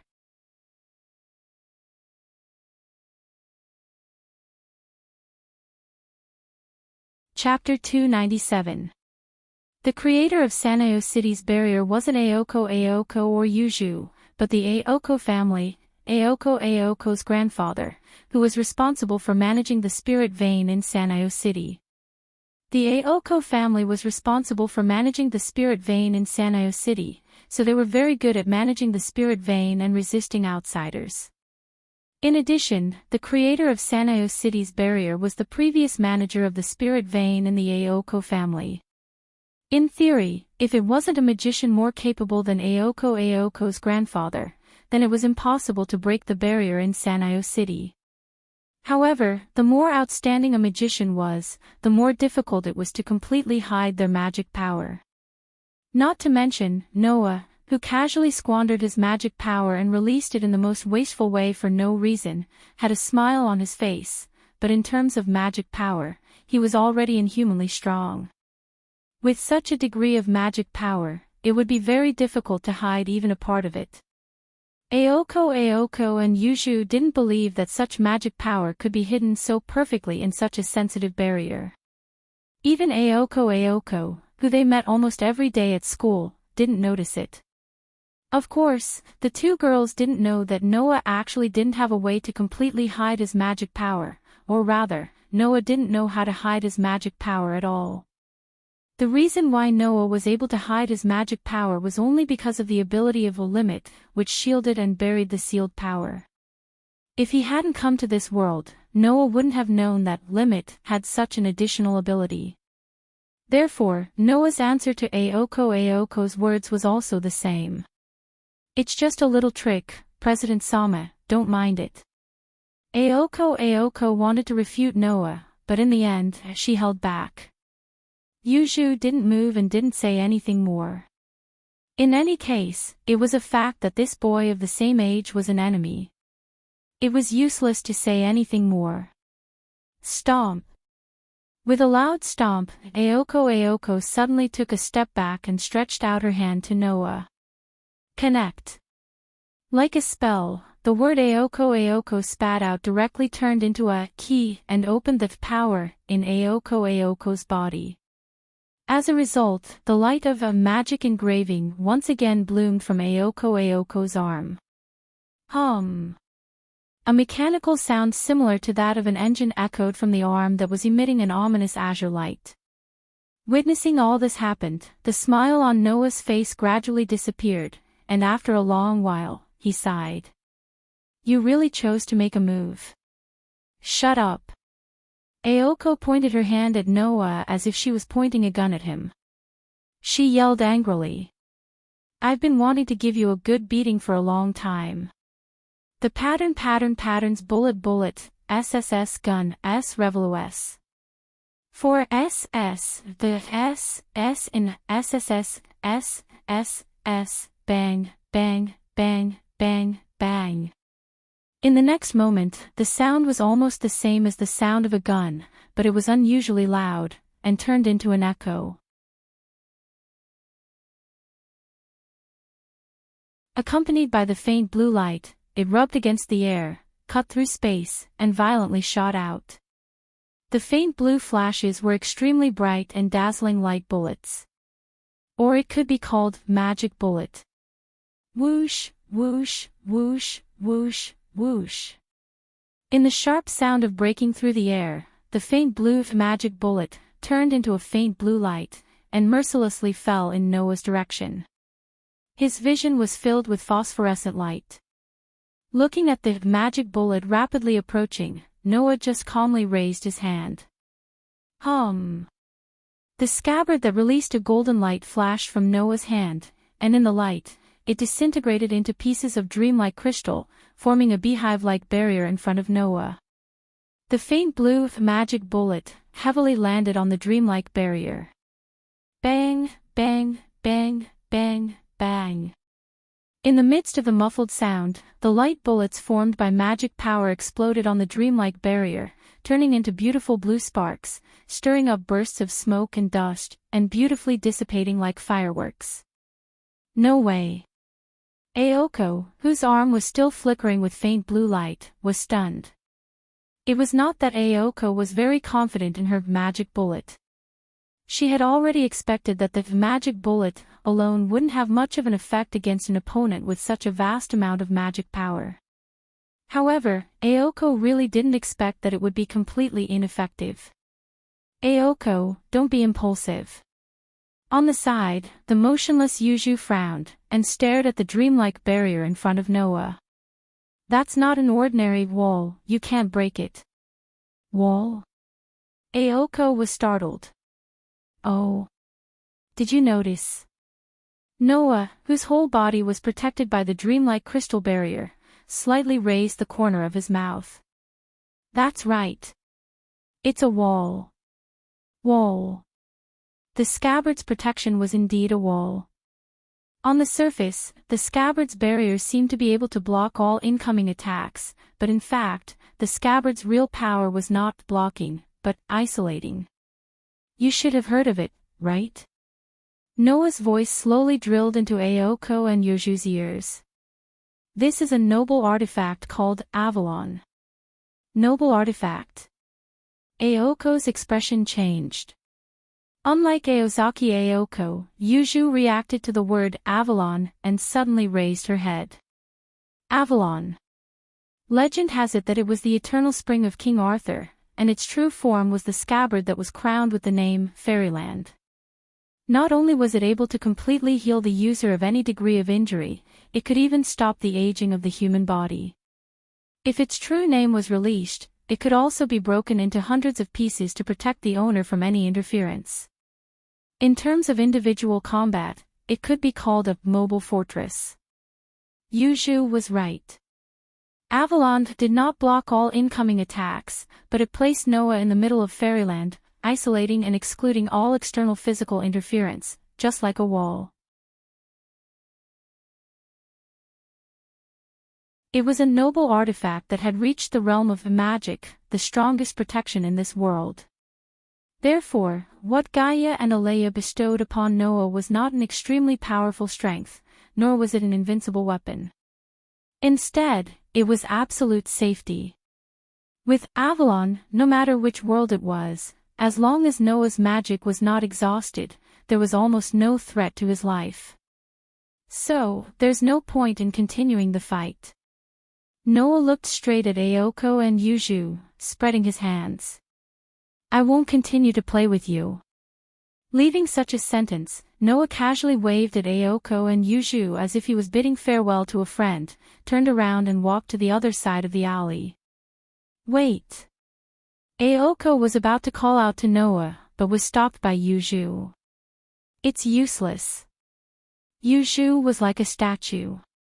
She did not have any expression, nor did she move. She only said those words. We're in trouble, Aoko. Aoko could not help but move her lips, but in the end, she could not say anything. Facing Avalon, which could be said to be the strongest guardian and mobile fortress in this world, Aoko and Yuju were helpless.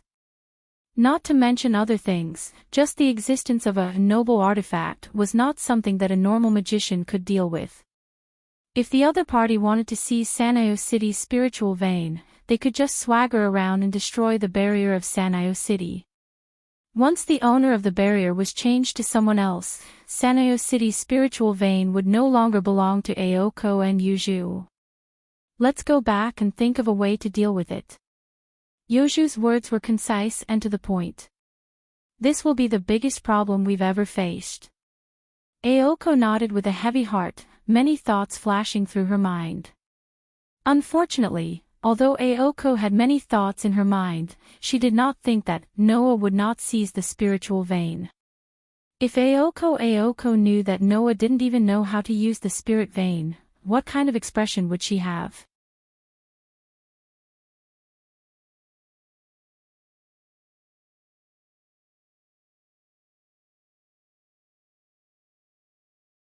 Even if this peace only lasted for a moment. Bang! At a certain moment, the door of the two-way classroom was pushed open, making a loud sound. Her handsome figure swayed with her black hair. She ignored the surrounding students who had shut their mouths and fled in panic. Her gaze swept in Noah's direction. She looked at Noah, whose neck was being choked by a tamaru, and walked over. The person who came was naturally Aoko Aozaki. Seeing Aoko Aozaki walking in his direction without hesitation, Noah put away the lazy expression on his face and became a bit cynical. As for Itamaru, it was as if he was scared silly and forgot to move. After a while, he woke up and quickly retracted his hand from Noah's neck. He acted as if nothing had happened and dodged to the side. In the classroom, only Aoko Aozaki's unusually loud footsteps could be heard. Not long after, it disappeared into the air. Just like yesterday, Aoko Aozaki stood in front of Noah's seat and looked down at him. Her eyes were still fierce, but there was a trace of intense emotions that only Noah could see. After all, yesterday was different from today. Yesterday, Aoko Aozaki came to see a classmate. Today, Aoko Aozaki came to see an enemy. Noah classmate. Aoko Aozaki said straightforwardly. Do you have time after school? Even the opening words were the same as yesterday. However, no one noticed that there was an unknown change. Under the admiring and curious gazes of the students led by Atamaru, Noah smiled, but there was no smile in his eyes. Does the student union president want to invite me on a date? Still, it was exactly the same.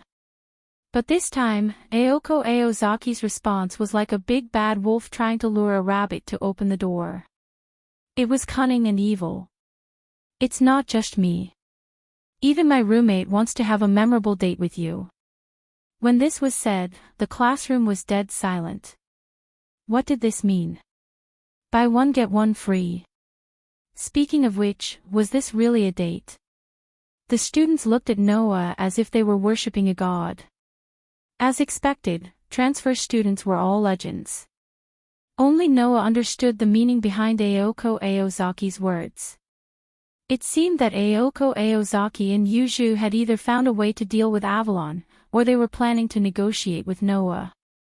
As for Avalon, as the strongest guardian in the world, it was hard to say whether there was a way to deal with it, let alone finding a way to deal with it. Therefore, compared to the former, Noah felt that the latter was more likely. I can't go on a date with two beautiful girls at the same time. Although he said this, Noah's face became a half-smile. I hope the president and Miss Yuju will have mercy on me.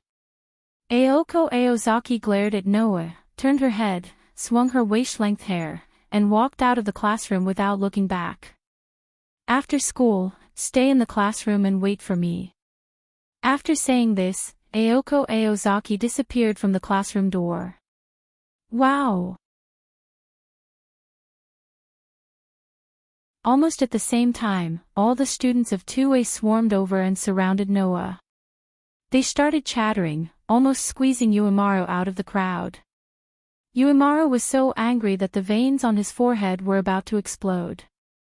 In the crowd, Noah glanced at the direction Aoko Aozaki left in. Ignoring the chattering idiots around him, he tried to figure out what Aoko Aozaki and Yuju were thinking. Just like the day before, Noah and Aoko walked on the ramp leading to the white dog tomb in the manor house. It seemed like they would never finish walking on top of the hill. However, it was different from yesterday. This time, Noah and Aoko Aozaki did not exchange a single word. They walked up the ramp in silence and arrived in front of the old iron fence. Screech! The iron fence was pushed open with a whining sound. Noah and Aoko Aozaki walked into the courtyard and slowly walked along the tree-lined path in front of the manor house. It was only then that Aoko Aozaki coldly spoke. Let me make it clear. That manor house was left to Yuju by her father. Yuju treasures that manor house very much. I only got the right to stay there temporarily. Yuju has always hated people entering her manor. Therefore, you have to be prepared for Yuju's mood to change. Hearing this, Noah calmly replied. It's okay. If that's the case, my mood might change at any time. When the time comes, I will leave on my own. Then, Yuju and I will be in a better mood, right? Aoko Aozaki's eyes twitched slightly as she sighed in her heart. That's true. This time, the one who had the initiative was not someone else, but this transfer student who had no way to deal with. No matter how the conversation developed, Noah, who was in an undefeatable position, was the stronger party. The ones who should compromise were Aoko Aozaki and Yuju, not Noah. If Noah really left at that time, Aoko's mood would definitely be very bad, regardless of whether Yuju's mood would be good or not. Aoko Aozaki could only hope that Yuju could control herself. However, what happened next gave Aoko Aozaki a headache. In front of the manor house, a dark-skinned girl was holding a book and reading it expressionlessly. If it wasn't Yuju, who else could it be? Does Yuju want to talk outside the manor house? Aoko Aozaki felt her head start to hurt.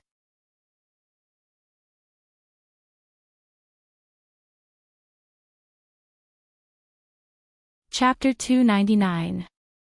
The sunset glow shone down from the sky like a beautiful gauze dress draped over the girl's body. The dark girl stood in front of the main entrance of the mansion like a tourist waiting for the arrival of the train. She lowered her head and quietly looked at the book in her hand. At first glance, she looked like a statue.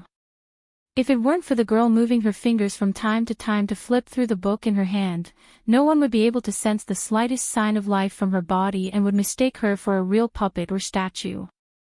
Not to mention Noah, who was a man. Even Aoko, who was a woman, was dazed for a moment and was almost attracted by the girl's fatal beauty.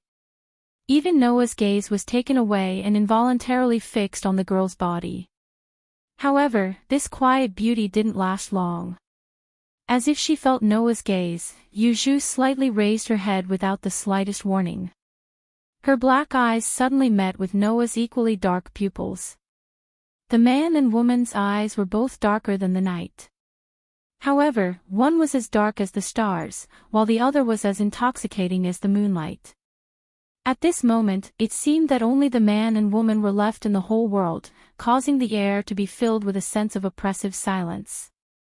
Although they had only met twice, and both times were in the form of battle or confrontation, it wasn't difficult for Noah to see that Yuju was a girl of few words.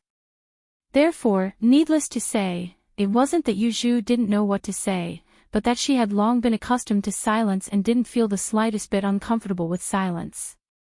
Thus, if no one spoke first, Yuju would definitely remain silent until all the time was wasted, right? As for Noah, he was simply patient. Seeing that Yuju didn't intend to express anything, he was too lazy to say anything and didn't feel too awkward. However, Noah and Yuju didn't care about being silent, but it didn't mean that Aoko didn't care. As you can see, Yuju, I've brought her. Without the slightest hesitation, Aoko broke the strange silence in a swift and decisive manner. She looked at Yuju with undisguised sharpness in her pale eyes. Shouldn't we go in now? Or do you plan to talk here? Aoko Aozaki's voice was filled with reproach. Don't think that Aoko and Yuju lived together because of their good relationship. In fact, the two of them lived together because they had the same interests. The spiritual vein in Sano City has always belonged to the Aozaki family. Of course, in Aoko's generation, the spirit vein in Sano City naturally became the property of Aoko. As mentioned before, there were 3 ways for a magician to obtain the power of a spirit vein. Apply for a loan from the Magic Association. Coordinate with the owner of the spirit vein. Snatching a ready-made spirit vein. Yuju had stayed in Sanayo City through the second route, sharing the spirit vein of Sanayo City with Aoko Aozaki. Only Aozaki Aoko and Yuju Aozaki knew exactly how they coordinated their relationship, and what kind of twists and turns there were in between. However, it was certain that the two of them didn't live together because they had a good relationship. Magicians were a group of existences without any moral values in the world. As long as there was enough reason, they wouldn't hesitate to kill even biological sisters. Now, as the manager of the spirit vein in Sano City, Aozaki Aoko and Yuju Aozaki had to negotiate with Noah, who they couldn't do anything about but couldn't ignore. Otherwise, neither of them would feel at ease. If Yuju Aozaki Aoko really rejected the person she had to deal with because of her personal feelings, causing the matter to reach a deadlock, then Aozaki Aoko would have enough reason to make things difficult for her cohabitant. Even if this cohabitant was Aozaki Aoko's friend and a magic instructor. Aozaki Aoko's power was nothing to Yuju Aozaki Aoko. Therefore, this time, it was Aozaki Aoko and Yuju Aozaki Aoko's turn to look at each other, falling into an indescribable silence. Yuju fearlessly responded to Aoko's piercing gaze, her expression not changing in the slightest. After a while, Yuju Aozaki Aoko turned her head and looked at Noah, who didn't say anything. After a long time, she finally turned around and pushed open the door of the mansion. From the beginning to the end, Yuju Aozaki Aoko didn't say a single word. However, the moment Yuju Aozaki Aoko turned around, both Noah and Aozaki Aoko could feel the unfriendly aura emanating from Yuju Aozaki Aoko. Obviously, Yuju Aozaki Aoko was really unhappy about letting Noah enter the mansion. This also meant that Aozaki Aoko was right. Yuju Aozaki Aoko really treasured this mansion. Sigh. Aozaki Aoko sighed tiredly. Her attitude towards Noah had become more or less impatient. Let's go. We'll talk after I've dealt with you. What do you mean by, we'll talk after I've dealt with you? Noah rolled his eyes and didn't bother to pay attention to Aozaki Aoko. He walked forward and entered the mansion on his own. As soon as he entered the mansion, Noah felt a sense of dissonance that was completely different from the outside. In every corner of the manor house, there was a trace of magical aura permeating the air. It was the magical aura that came from the earth spirit vein in Sanyo City. It wasn't until he sensed that even the air was filled with magical aura that Noah was able to clearly see the interior of the mansion. What entered his eyes was the main hall of the mansion. It was a very classical manor house. The floor was made of wooden bricks. Instead of saying that the walls were white, it was more accurate to say that they were gray. Almost none of the furniture around him had a modern appearance. They were either wooden tables and chairs or ancient clocks. There wasn't even a single fluorescent lamp. It felt like they had entered another world. The ceiling reached all the way to the top. Not only was half of it occupied by a huge glass window, but it was also higher than the second floor. The sunlight shone in from the outside, and at least it didn't make people feel cold.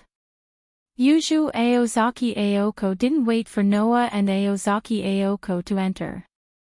She opened the door on the left side of the hall and let Noah see a corridor that was as dark as a basement. Yuju Aozaki Aoko walked into the corridor and directly opened the door closest to her and entered. It was a living room with luxurious sofas and carpets, but it also had a very out-of-place TV, which made Noah feel out of place in another way. Aozaki Aoko ignored Noah's strange expression and walked in slowly and sat next to Yuju, who was already sitting on the sofa. Originally, it's rare to have guests here, so I should make you a cup of tea. But because I don't know if the meeting will end well or not, I don't want to do that kind of meaningless thing. Aozaki Aoko's expression changed into a serious one. Although it's a bit late to say this, can we talk? Noah curled his lips and walked into the living room. He sat opposite Aozaki Aoko and Yuju Aozaki and looked into the eyes of the two girls. I know what you want to talk about. Then you should also know how troublesome your existence is for us. Aozaki Aoko stared at Noah while Yuju remained silent. Say it, what do you want? When she said this, Aozaki Aoko and Yuju were destined to fall into a passive situation. However, there was no other way. This time, they were really passive. Aozaki Aoko and Yuju Aozaki did not have the means to deal with Noah. If Noah really coveted Sanyo City's spiritual vein, he could ignore Aozaki Aoko and Yuju Aozaki. Anyway, with the protection of Avalon, Aozaki Aoko and Yuju Aozaki could not touch a single hair on Noah's head. In this way, Noah could directly tamper with or even directly destroy the barrier of Sanyo City and build a new one of his own. Then, the ownership of Sanyo City's spiritual vein would be transferred to Noah's hands and no longer belong to Aozaki Aoko and Yuju Aozaki. There was no way to deal with it. There was no way to just watch. Aozaki Aoko and Yuju Aozaki could only choose to negotiate with Noah. Noah naturally understood this. However, Aozaki Aoko and Yuju Aozaki made a mistake. I don't know if you will choose to believe me, but I'll make it clear to you. Under the gazes of the two girls, Noah said with a smile. Who told you that I'm here to seize Sanyo City's spiritual vein? Aozaki Aoko and Yuju Aozaki were stunned.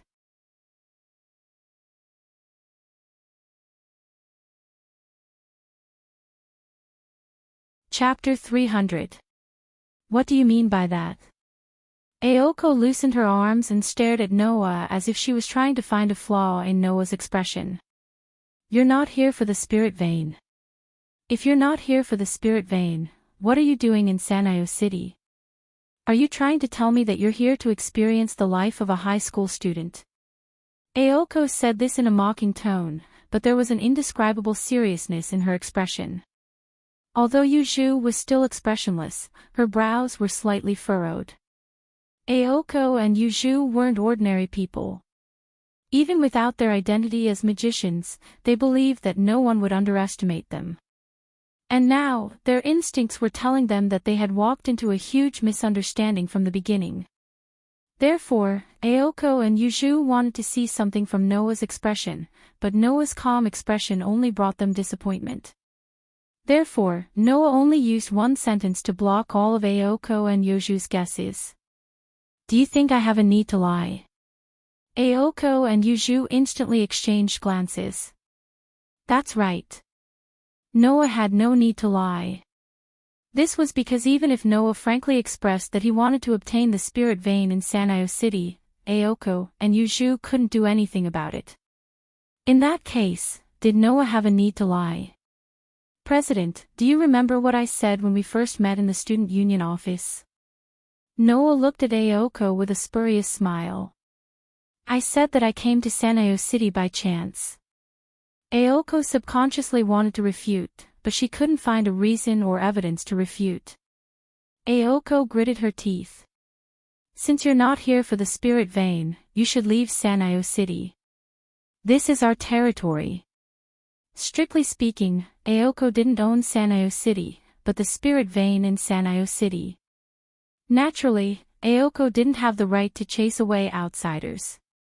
But that was only limited to ordinary people. If the person who came to Sano City was an ordinary person, then Aoko wouldn't be able to control him. However, if the person who came was a magician, then it was different. As the manager of Sanayo City's spiritual vein, foreign magicians couldn't stay in Sanayo City unless they reached an agreement with Aoko. Even if foreign magicians did not use the spiritual veins in Sanayo City, it would still be the same. In response, Noah directly retorted with a single sentence. Since that's the case, please exercise your authority as the manager of the spirit vein and chase me out. How about that? Aoko Aozaki was furious. Drive him out. If she had the ability to drive Noah out, then with Aoko's character, she would not have talked so much nonsense with Noah. Aren't you worried that I will secretly do something to the spirit vein and boundary of Sanyi City? That's why you have no choice but to come and negotiate with me, right? Noah had a funny expression on his face as he shrugged. I've already told you that I have no interest in the spirit vein in Sanyi City. You don't have to worry anymore, right? Don't have to worry. Who wouldn't be worried? Not to mention whether it was true or not, even if it was true, who would be at ease to let a magician that they couldn't control stay in their territory? Who could guarantee that this magician did not have any other motives? Who could guarantee that this magician would not suddenly launch an attack from behind at the crucial moment and kill him? After all, to put it nicely, magicians were a group of mystical scholars, but to put it bluntly, they were just a group of lunatics who would do anything to achieve their goals, that is, to reach the source of their power. Allowing a magician with unknown intentions to wander around his territory. At least, Aoko and Yuju, who couldn't accept people's kindness, couldn't do that. Why do you have to stay in Sanayo City? Aoko went straight to the point. Do you have a reason for staying here? Hearing this, Noah fell silent. In fact, even Noah himself did not know why he had to stay in Sanayo City. However, in Noah's heart, Noah had never considered leaving Sanayo City. Why was it like this? After asking himself, Noah gave such an answer.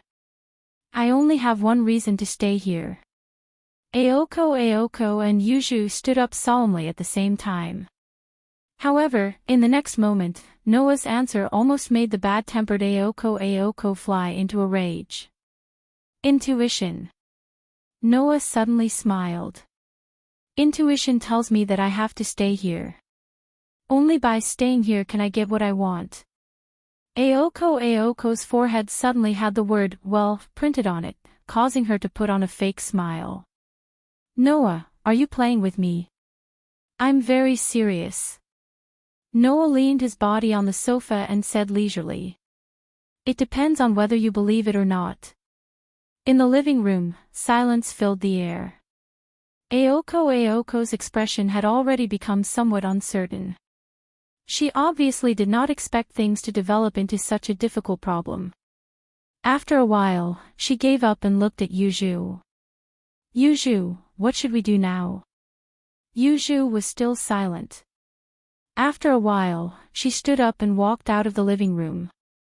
Aoko understood and said to Noah, wait for us here. After saying that, Aoko followed Yuju out of the living room. Not long after, a faint discussion could be heard from outside. It seems that in order to solve Noah's problem, Aoko and Yuju had already started a strategy meeting. In this case, Noah had no reason to be anxious. He sat there with a clear conscience and observed the surroundings. What made Noah puzzled was that for some reason, the discussion between Aoko and Yuju seemed to have turned into a dispute. Moreover, the quarrel was quite fierce. Even the voice of the taciturn Yuju could be heard faintly. The dispute was very fierce. In the end, it was unknown if the dispute had reached a conclusion, but the voice disappeared little by little. Then, footsteps began to sound, approaching the living room. When Aoko and Yuju appeared in front of Noah again, the expression of the two girls was completely different. Aoko had a satisfied expression on her face. Yuju was expressionless as usual, but her empty eyes were fixed on Noah the moment she entered the living room. To Noah's surprise, there was obvious emotion in Yuju's eyes. Dissatisfaction. Yuju was very dissatisfied. We agree to let you stay in Mayo City, but we also have our conditions. Aoko opened the following negotiation with such a sentence. Don't be in a hurry to refuse. We also know that we don't have the qualifications to make conditions with you now, but after all, you are living in our territory. We will treat you as a foreign magician who wants to rent a spiritual vein from us. Aoko gave Noah an unusually sweet smile. Or is Noah the kind of evil guest who will occupy other people's residence and not pay rent? Hearing this, Noah raised his eyebrows. Since you have said so, fine, let's hear it. Our conditions are very simple. Aoko's smile became more and more sweet, but also more and more dangerous. Noah classmate, we hope to know your whereabouts, and always know. Otherwise, we won't be able to feel at ease. Oh. Noah slightly narrowed his eyes. You mean, you want to spy on me? No. Aoko straightforwardly shook her head, but her answer made Noah stunned. We want you to live here. What did you say? Noah was stunned. Live here. That's right. Aoko nodded heavily.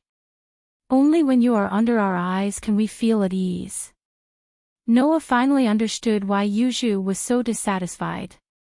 This was Yuju's most precious manor. Now that it was invaded by an outsider, of course Yuju would be dissatisfied. If it wasn't for the fact that Noah's problem couldn't be ignored, Yuju wouldn't have agreed to this proposal. And this time, it was Noah's turn to be hesitant. Live with Aoko and Yuju. Aoko didn't seem to care about the problem of the opposite sex living under the same roof as she crossed her arms. This is our bottom line. Hearing this, Noah understood. For Aoko and Yuju, he was not a man, but a magician. You're tuning into the LoveLore Library YouTube channel. We're so grateful for your support, and don't forget to subscribe to join us on this incredible journey through captivating stories. Your generosity through donations truly makes a world of difference, as it's the primary source of revenue that allows me to expand and enhance this channel for you. Thank you from the bottom of my heart for being a part of this adventure.